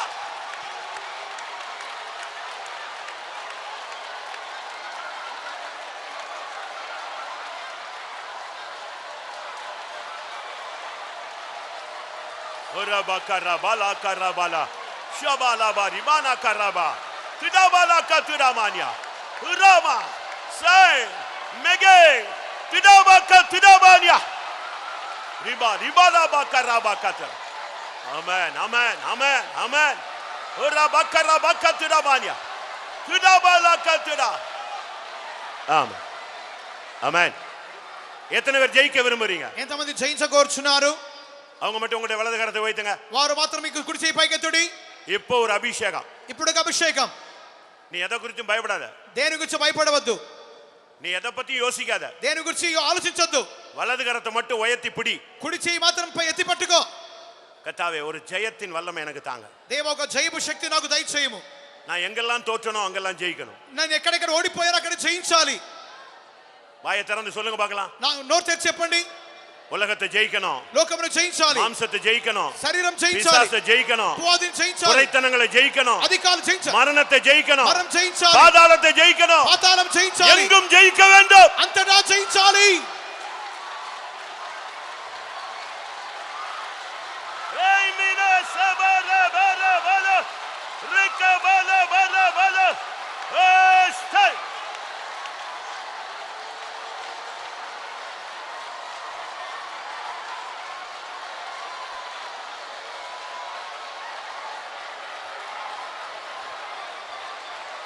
అభిషేకనాదుడా నన్ను ఆవరింపదిగిరము, అభిషేకనాదుడా నన్ను ఆవరింపదిగిరము, సిలువా నాదుడా నా హృదయం నింపుము, చెదరిపోయిన నన్ను నీలో స్థిరపరచుము, ఎరికోను కూల్చి స్తుతినియుము, యోర్దానును చీల్చి శక్తినియుము, లోకమంతా దీంచి బలమియుము, మిమ్మును సేవింప కృపనియుము, ఎరికోను కూల్చి స్తుతినియుము, యోర్దానును చీల్చి శక్తినియుము, లోకమంతా దీంచి బలమియుము, మిమ్మును సేవింప కృపనియుము, పాపమును ఎదిరించి అభిషేకం, పరిశుద్ధ పరచి అభిషేకం, బలం మీద బలం పొంది అభిషేకం, పాతాళం జయించి అభిషేకం, పాపమును ఎదిరించి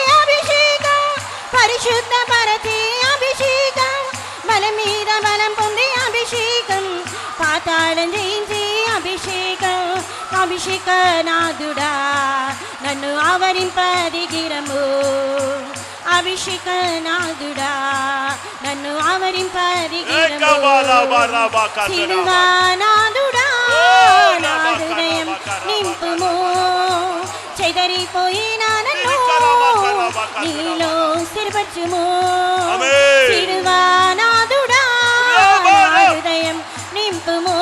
హల్లెలూయా, హల్లెలూయా. హల్లెలూయా.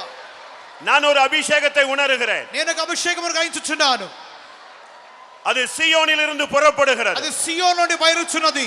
இப்பொழுது சீயோனில் நெருப்பு மூட்டப்படுகிறது. ఇప్పుడు సియోను అగ్ని రగులుకొనుచున్నది. இப்பொழுது ஒரு அபிஷேகம் ஸ்டேஜில் இருந்து இறங்கி உன்னை நோக்கி வந்து ఒక கொண்டிருக்கிறது. అభిషేకము స్టేజ్ నుండి దిగి నీ వైపుగా వచ్చుచున్నది. பிசாசை ஜெயிக்கிற அபிஷேகம், అపవాదిని జయించే అభిషేకం, மரணத்தை ஜெயிக்கிற அபிஷேகம், మరణమును జయించే అభిషేకము, வியாதியை ஜெயிக்கிற அபிஷேகம், వ్యాధిని జయించే అభిషేకము, பாதாளத்தை ஜெயிக்கிற அபிஷேகம், పాతాళం జయించే అభిషేకము, குறைத்தனங்களை அதிகாரங்களை ஜெயிக்கிற அபிஷேகம். అధికారులు ప్రధానులు జయించే అభిషేకము. இதோ அக்கினி, ఇదో అగ్ని, சீயோனின் அக்கினி, సియోను అగ్ని. ரவன சபா ரிபா ரிபா கத்துனா வக்கரப்தை. ஆமா, ஹல்லேலூயா. హల్లెలూయా. அருமையான தேவனுடைய பிள்ளையே, ప్రియమైన దేవుని బిడ్డ, நீ உன் வல்லமையை தரித்து கொண்டால், నీ శక్తిని ధరించుకుంటే இப்போ தாகோனுடைய வல்லமை விழுந்து விழுந்து உடைகிறதை கர்த்தர் எனக்கு சொல்லுகிறார். దాగోను శక్తులు నీ ఎదుట కూల్చబడునని ప్రభువు నీతో చెప్పమని చెప్పుచున్నాడు. எல்லாரும் முழங்கால் படிங்க, முழங்கால் படிங்க. మోకరించుదము. ஒரு வல்லமை விளங்கும் பெட்டியாய் மாறு. ఒక శక్తి బల సూచకమైన మందసముగా మారము. இப்ப விக்கிரகங்கள் உடைந்து நொறுங்குகிற நேரம், విగ్రహములు కూల్చబడి తుత్తునీలుగా మారు సమయం. வியாதியே உன் கூர் எங்கே? వ్యాధి నీ ముళ్ళు ఎక్కడ? மரணமே உன் கூர் எங்கே? మరణమా నీ ముళ్ళు ఎక్కడ? பாதாளமே உன் ஜெயம் எங்கே? పాతాళమా జయం ఎక్కడ? యేసు జయితార్. యేసు జయించి ఉన్నాడు.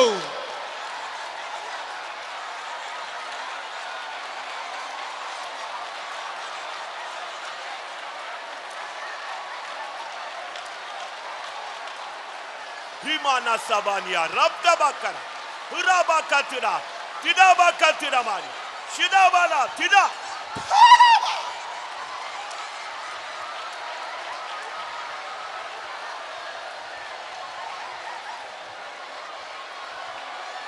ஆமா ஆமென்.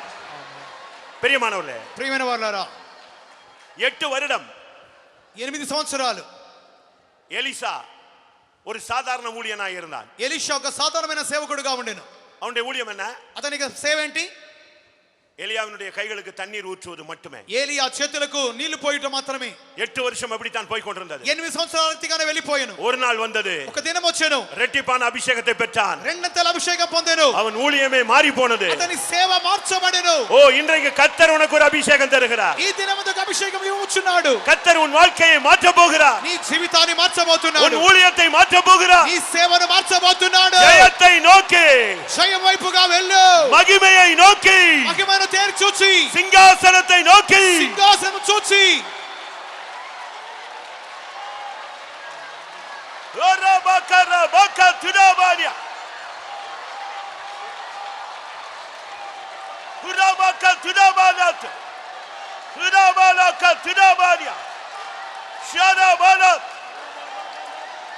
ஆமென் ஆமென்.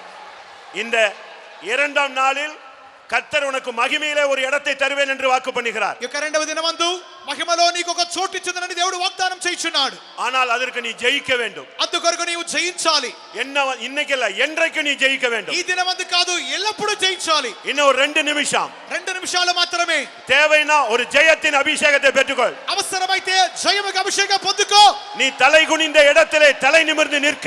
తల దించిన స్థలములో తల ఎక్కి நீ నిలబడుటకు. வெட்கப்பட்ட இடத்திலே கனப்படுத்தப்பட. సిగ్గుపడి స్థలములో కనపరచబడుటకు. அவமானப்படுத்தப்பட்ட இடத்திலே உன் பேரை பெருமைப்படுத்த. అవమానపరచబడిన స్థలములో నీ పేరు ప్రసిద్ధమగుటకు. இதோ இயேசு தன்னுடைய ஜெயத்தை உனக்கு தருகிறார். ఇదో యేసు తన జయము నీకు ఇచ్చుచున్నాడు. இதோ ஜெயத்தின் அபிஷேகம். ఇదో జయముగా అభిషేకము. ஓரா பக்கரா பானிபா சபா நிபா ரிபாரிதா ஐக்கே லிபிஸ்தானி மேக்கே ரபா திடா பக்க திடா. ஆம் ஆமென். ஆம் ஆம். எலியா சொன்னான், நான் போகும்போது நீ என்னை பார்த்தீன்னா உனக்கு கிடைக்கும். ఏలియా చెప్పాను, నేను ఎత్తబడుచున్నప్పుడు నేను చూచినట్లయితే నీకు అది దొరుకును. இப்ப கூட்டம் முடிய போது, కూటమైపోతున్నది. இந்த பிரசன்ஸ் இப்ப கிராஸ் பண்ண போது, ఇప్పుడు ఇక సముఖము మిమ్మల్ని దాటి వెళ్ళబోతున్నది. இப்ப நீ அதை பார்த்துக்கிட்டே இருந்தீனா, నీవు దాన్ని చూస్తూ ఉంటే ஒரு சால்வை இறங்கி வரும். ఒక దుప్పటి దిగబోతున్నది. அதை எடுத்துட்டு நீ வீட்டுக்கு போ. దాన్ని తీసుకొని ఇంటికి వెళ్ళిపో. ஒரு அபிஷேகம் இறங்கி வருகிறது. అభిషేకం దిగుచున్నది. அதை எடுத்துட்டு வீட்டுக்கு போ. దాన్ని తీసుకొని ఇంటికి వెళ్ళము. யோர்தான் பிளக்கு. యోర్దాను విడిపోవును.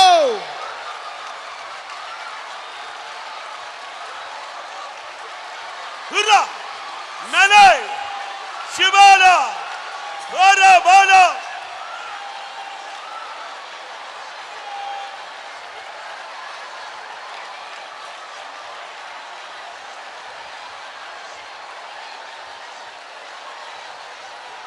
ஆமென். ஆண்டவரே, எனக்கு ஒரே ஒரு ஆசைதான், உம்முடைய முகத்தை பார்த்து உம்முடைய மகிமையிலே நான் போய் உட்காரணும். దేవా, నాకు ఒకే ఒక వాంఛ, మీ మహిమను చూసి, మీ ముఖమును చూసి, మీ మహిమలో నేను ఉండాలి. எத்தனை பேருக்கு அந்த ஆசை சொல்லுங்க பார்க்கலாம். ఎంతమందికి ఆ వాంఛ ఉన్నది చెప్పండి. నా యేసయ్యా నా వాంఛయో ఒక్కటే, నీ ముఖ దర్శనము చేయుటకు. నా యేసయ్యా నా వాంఛయు ఒక్కటి. எல்லாரும் నీ ముఖ దర్శనము చేయుటకు. జీవిత కాలము నీ మందిరములో జీవించుటకు నేను వెదకినను. జీవిత కాలము నీ మందిరములో జీవించుటకు నేను వెదకినను. ఎప్పుడు నా కన్నీరు తుడిచేదవో, ఇప్పుడు నా కష్టములు తీర్చేదవో. ఇప్పుడు నా కన్నీరు తుడిచేదవో, ఇప్పుడు నా కష్టములు తీర్చేదవో. ఆకాంక్షతో నేను కనిపెట్టేదా, ఆమెని సయాతి త్వరగా రమ్మో. ఆకాంక్షతో నేను కనిపెట్టేదా, ఆమెని సయాతి త్వరగా రమ్మో. ఇప్పుడు నా కన్నీరు తుడిచేదవో,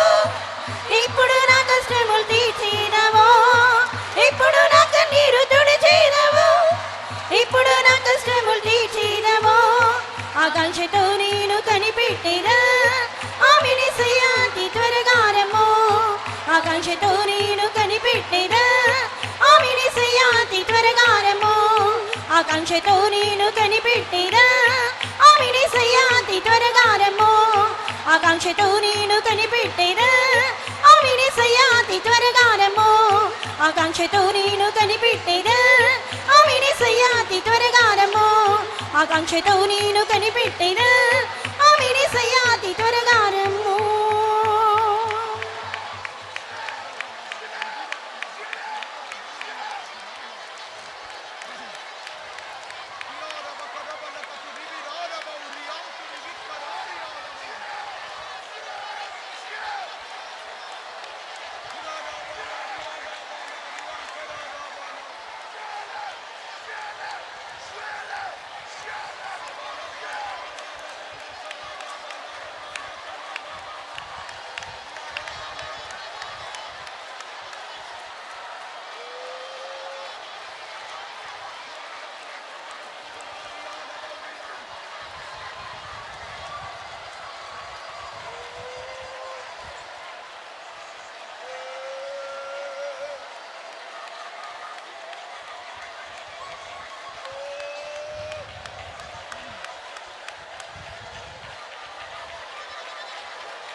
Amen.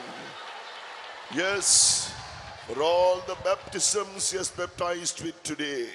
ஆம், இன்று கர்த்தர் நமக்கு கொடுத்ததான எல்லா ஸ்நானங்களுக்காக, ஞான ஸ்நானத்திற்காக, ఈ యొక్క దినమందు దేవుడు మనకిచ్చిన ప్రతి విధమైన స్నానముల కొరకు Such are going to be baptized in water. God is going to help them to take baptism, and so many of us have already taken that baptism in water. அநேகர் ஜலத்தினால் ஞான ஸ்நானம் பெறவில்லை. அவர்கள் ஞான ஸ்நானம் பெற கர்த்தர் உதவி செய்ய வேண்டும். நம்மில் அநேகர் ஜலத்தினால் ஞான ஸ்நானம் பெற்றவர்களாய் இருக்கிறோம். అనేక ప్రతి విధమైన స్నానములు పొందిన వారి కొరకును ఈ మనలో అనేకులు నీటి మూలంగా బాప్తిసం పొంది ఉన్నాము. Let us all stand. நம்ம எல்லாரும் எழும்பி நிற்போம். మనం లేచి నిలబడదాము. He has enabled us to receive the baptism in the Holy Spirit. அவர் நம்மை பரிசுத்த ஆவியினால் ஞான ஸ்நானம் பெறவும் உதவி செய்கிறார். మనం పరిశుద్ధాత్మలో స్నానం పొందే నిమిత్తమై సహాయం చేసి ఉన్నాడు. Fullness of the anointing. பரிசுத்த ஆவியின் அபிஷேகத்தின் நிறைவு, పరిశుద్ధాత్మిక నిండుదైన అభిషేకము. He's given us the baptism of fire. அவர் நமக்கு அக்கினியின் ஞான ஸ்நானத்தை தந்திருக்கிறார். ఆయన మనకు అగ్ని అభిషేకము స్నానం ఇచ్చి He ఉన్నాడు. has baptized us in the cloud and helping us to live that life of witness. மேகத்துக்குள்ளாக ஞான ஸ்நானம் கொடுத்து சாட்சியின் ஜீவியத்தை நமக்கு தந்திருக்கிறார். మేఘములోనికి బాప్తిసం అనగా సాక్షి జీవితం ఇచ్చి ఉన్నాడు. That Pharaoh and the Egyptians are no more. இனி பார்வோனும் இல்லை, எகிப்தியரும் இல்லை. ఫరోయు ఐగుప్తీయులు ఇక మీదట లేరు. Given us the baptism to suffer with Christ. அவர் கிறிஸ்துவோடு கூட நாம் பாடுகளை சகிக்க பாடுபடுவதற்கு அந்த ஞான ஸ்நானத்தை தந்திருக்கிறார். క్రీస్తుతో పాటు శ్రమ పొందు నిమిత్తమైనటువంటి ఆ యొక్క బాప్తిసం కూడా ఇచ్చి ఉన్నాడు. He has baptized us in the sea. He has given us that immersion of the breadth, length, depth and height of God's love. சமுத்திரத்துக்குள்ளாக நம்ம ஞான ஸ்நானம் பண்ணி வைத்திருக்கிறார். அவருடைய அன்பின் ஆழம், அகலம், நீளம் இவைகளுக்குள் தேவனுடைய அன்புக்குள் நம்ம ஞான ஸ்நானம் கொடுத்திருக்கிறார். సముద్రములోనికి వారు బాప్తిసం పొందిరి అనగా దేవునికి ప్రేమ లోతు ఎత్తు వెడల్పు వారికి దేవునికి ప్రేమ లోతులోనికి And బాప్తిసం he has పొంది brought ఉన్నారు. us into the very ark, the fellowship of the church, to live by the doctrine and to grow and to be ready for the kingdom of God shall we praise God. அவர் பேழைக்குள்ளாக நமக்கு ஞானஸ்நானம் கொடுத்திருக்கிறார். சபைக்குள்ளாக நம்மை கொண்டு வந்து உபதேசத்தின்படி ஜீவிக்கவும், சபையில பரிசுத்தவான்களுடைய ஐக்கியத்தை நிலைத்திருக்கவும், அவருடைய அன்பில் நிலைத்திருந்து அவரை போல மாற கர்த்தர் நமக்கு உதவி செய்திருக்கிறார். அதற்காக கர்த்தரை ஸ்தோத்திரிப்போம். ఓడలోనికి వారు బాప్తిసం పొందిన వారిగా కనపడినారు. సంఘములోనికి వచ్చి సత్యములో స్థిరపడి పరిశుద్ధులైన సహవాసములో నింపబడి దేవుని ప్రేమలో నిలిచిండి నిమిత్తమైనటువంటి బాప్తిసం పొందుటకు సహాయం చేసినందుకు స్తోత్రించెదము.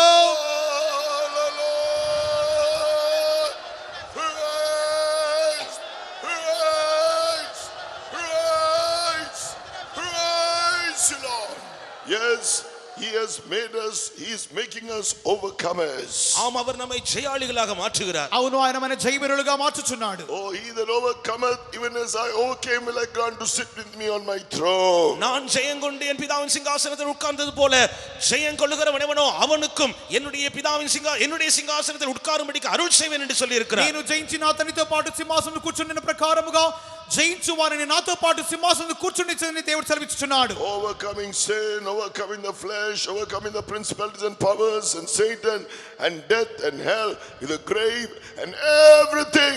Oh yes, finally he is going to make us to sit with him on the throne. His servants in Zion, his people in New Jerusalem shall be praised. பிசாசையும் பாவத்தையும் மரணத்தையும் பாதாளத்தையும் துரைத்தனங்களையும் அதிகாரங்களையும் உலகத்தையும் ஜெயிக்க வைத்து கடைசியாக முற்றிலும் ஜெயித்தவர்களாக அவருடைய சிங்காசனத்தில் நம்மை உட்கார வைக்க போகிறார். கர்த்தருடைய ஊழியக்காரர்களை சீயோனிலும் தேவனுடைய ஜனங்களை புதிய எருசலேமிலும் உட்கார அருள் செய்ய போகிறார். அதற்காக கர்த்தரை ஸ்தோத்திரிப்போம். అపవాదిని శరీరమును అధికారులను ప్రధానులను ప్రతి విధమైన దుష్ట శక్తులను జయించి మనము ఆయనతో పాటు సింహాసనంలో కూర్చొని తెచ్చుచున్నాడు. ఆ దైవ సేవకులను వారు సియోను గాను విశ్వాసులను వారు నూతన గాను ఆయన కూర్చొని స్తోత్రించుదాము.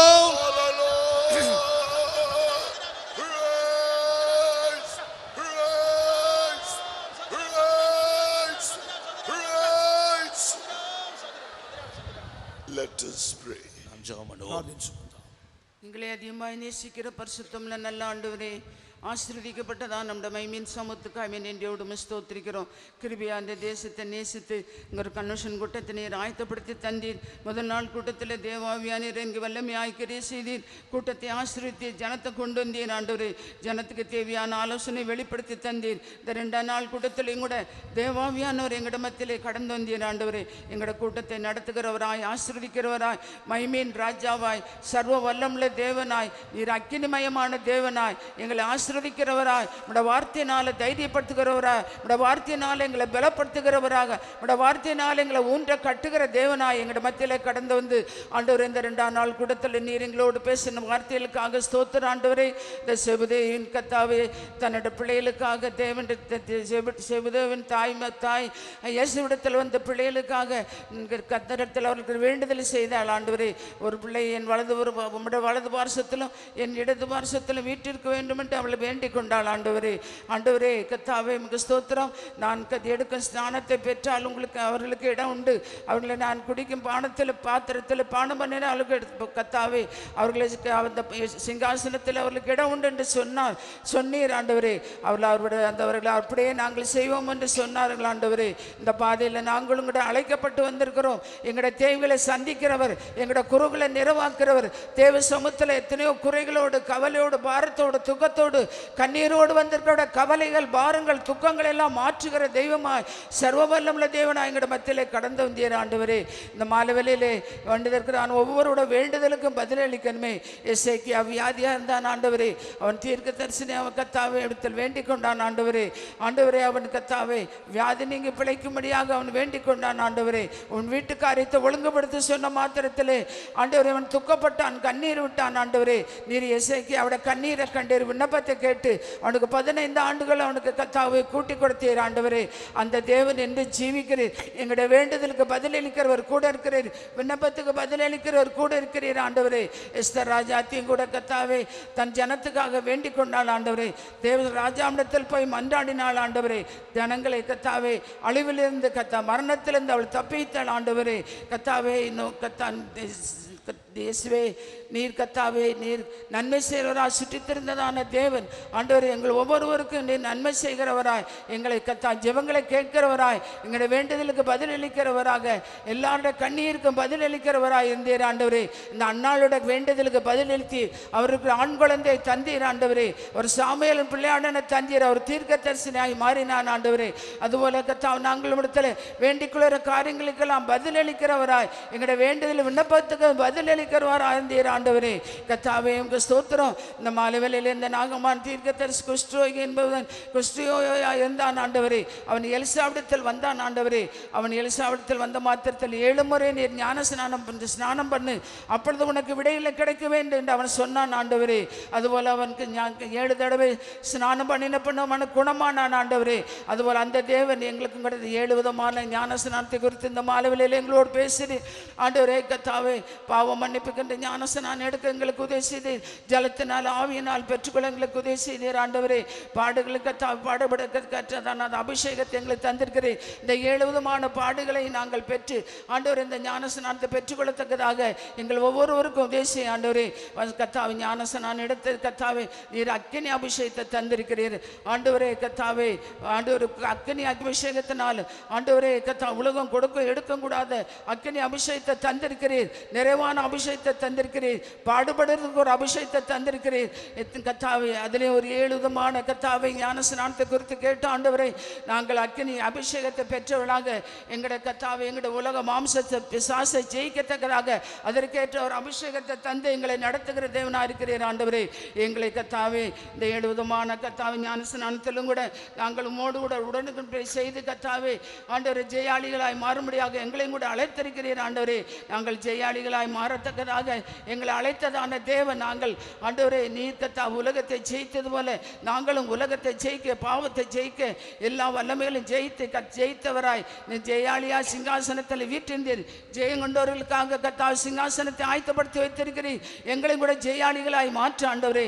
நான் ஜெயம் கொண்ட என் பிதாவின் சிங்காசனத்தில் வீற்றிருந்தது போல ஜெயங்கொள்ளுகிற எவனோன் அவன் என் சிங்காசனத்தில் வீற்றிருப்பான்னு சொன்னீர் ஆண்டவரே. அந்த சிங்காசனத்தை நாங்கள் ஜெயங்கொண்ட ஆண்டோட சிங்காசனத்தை பெற்றுக்கொள்ள எங்களையும் கூட ஜெயாளிகளாய் மாற்றி உம்முடைய வழியில நடந்து உம்முடைய கட்டிலின்படி ஜீவித்து ஆண்டவரே பரிசுத்தவான்கள் தந்த எங்களுக்கு உபதேச சட்ட திட்டங்களை கீழ்ப்படைந்து பரிசுத்த பந்தியில தமக்கென்று கத்தாவே நாங்கள் நல் மனசாட்சியோடு ஆண்டவரே எங்களோட மாம்சத்தை இரத்தத்தையும் பானம் பண்ணுகிற நாங்கள் ஆண்டவரே நாங்களும் கூட கத்தாவே நித்திய மகிமையில சென்றடைவோம் என்கிற அந்த வாக்கு தத்தத்தை எங்களுக்கு தந்திருக்கிறீர். அந்த வாக்கு தத்தத்தின்படி நாங்கள் ஜீவித்து ஆண்டவரே எங்களை ஜெயாளிகளாய் மாற்றும்படியாக வேண்டிக்கிறோம்.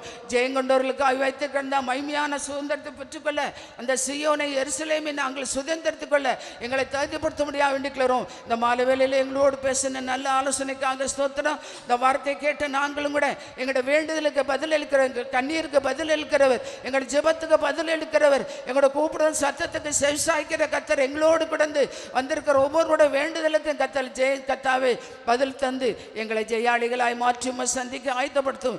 ஜெயங்கொண்டவர்களை சேர்க்க முடியாது சீக்கிரம் வரப்போறீர் ஆண்டவரே.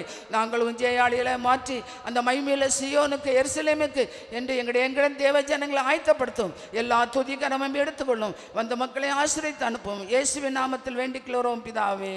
Amen.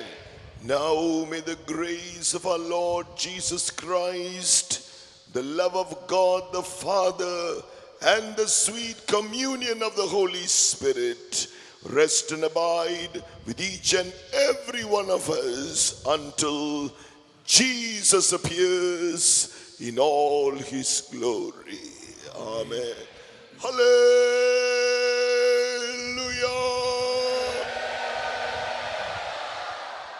God bless you all.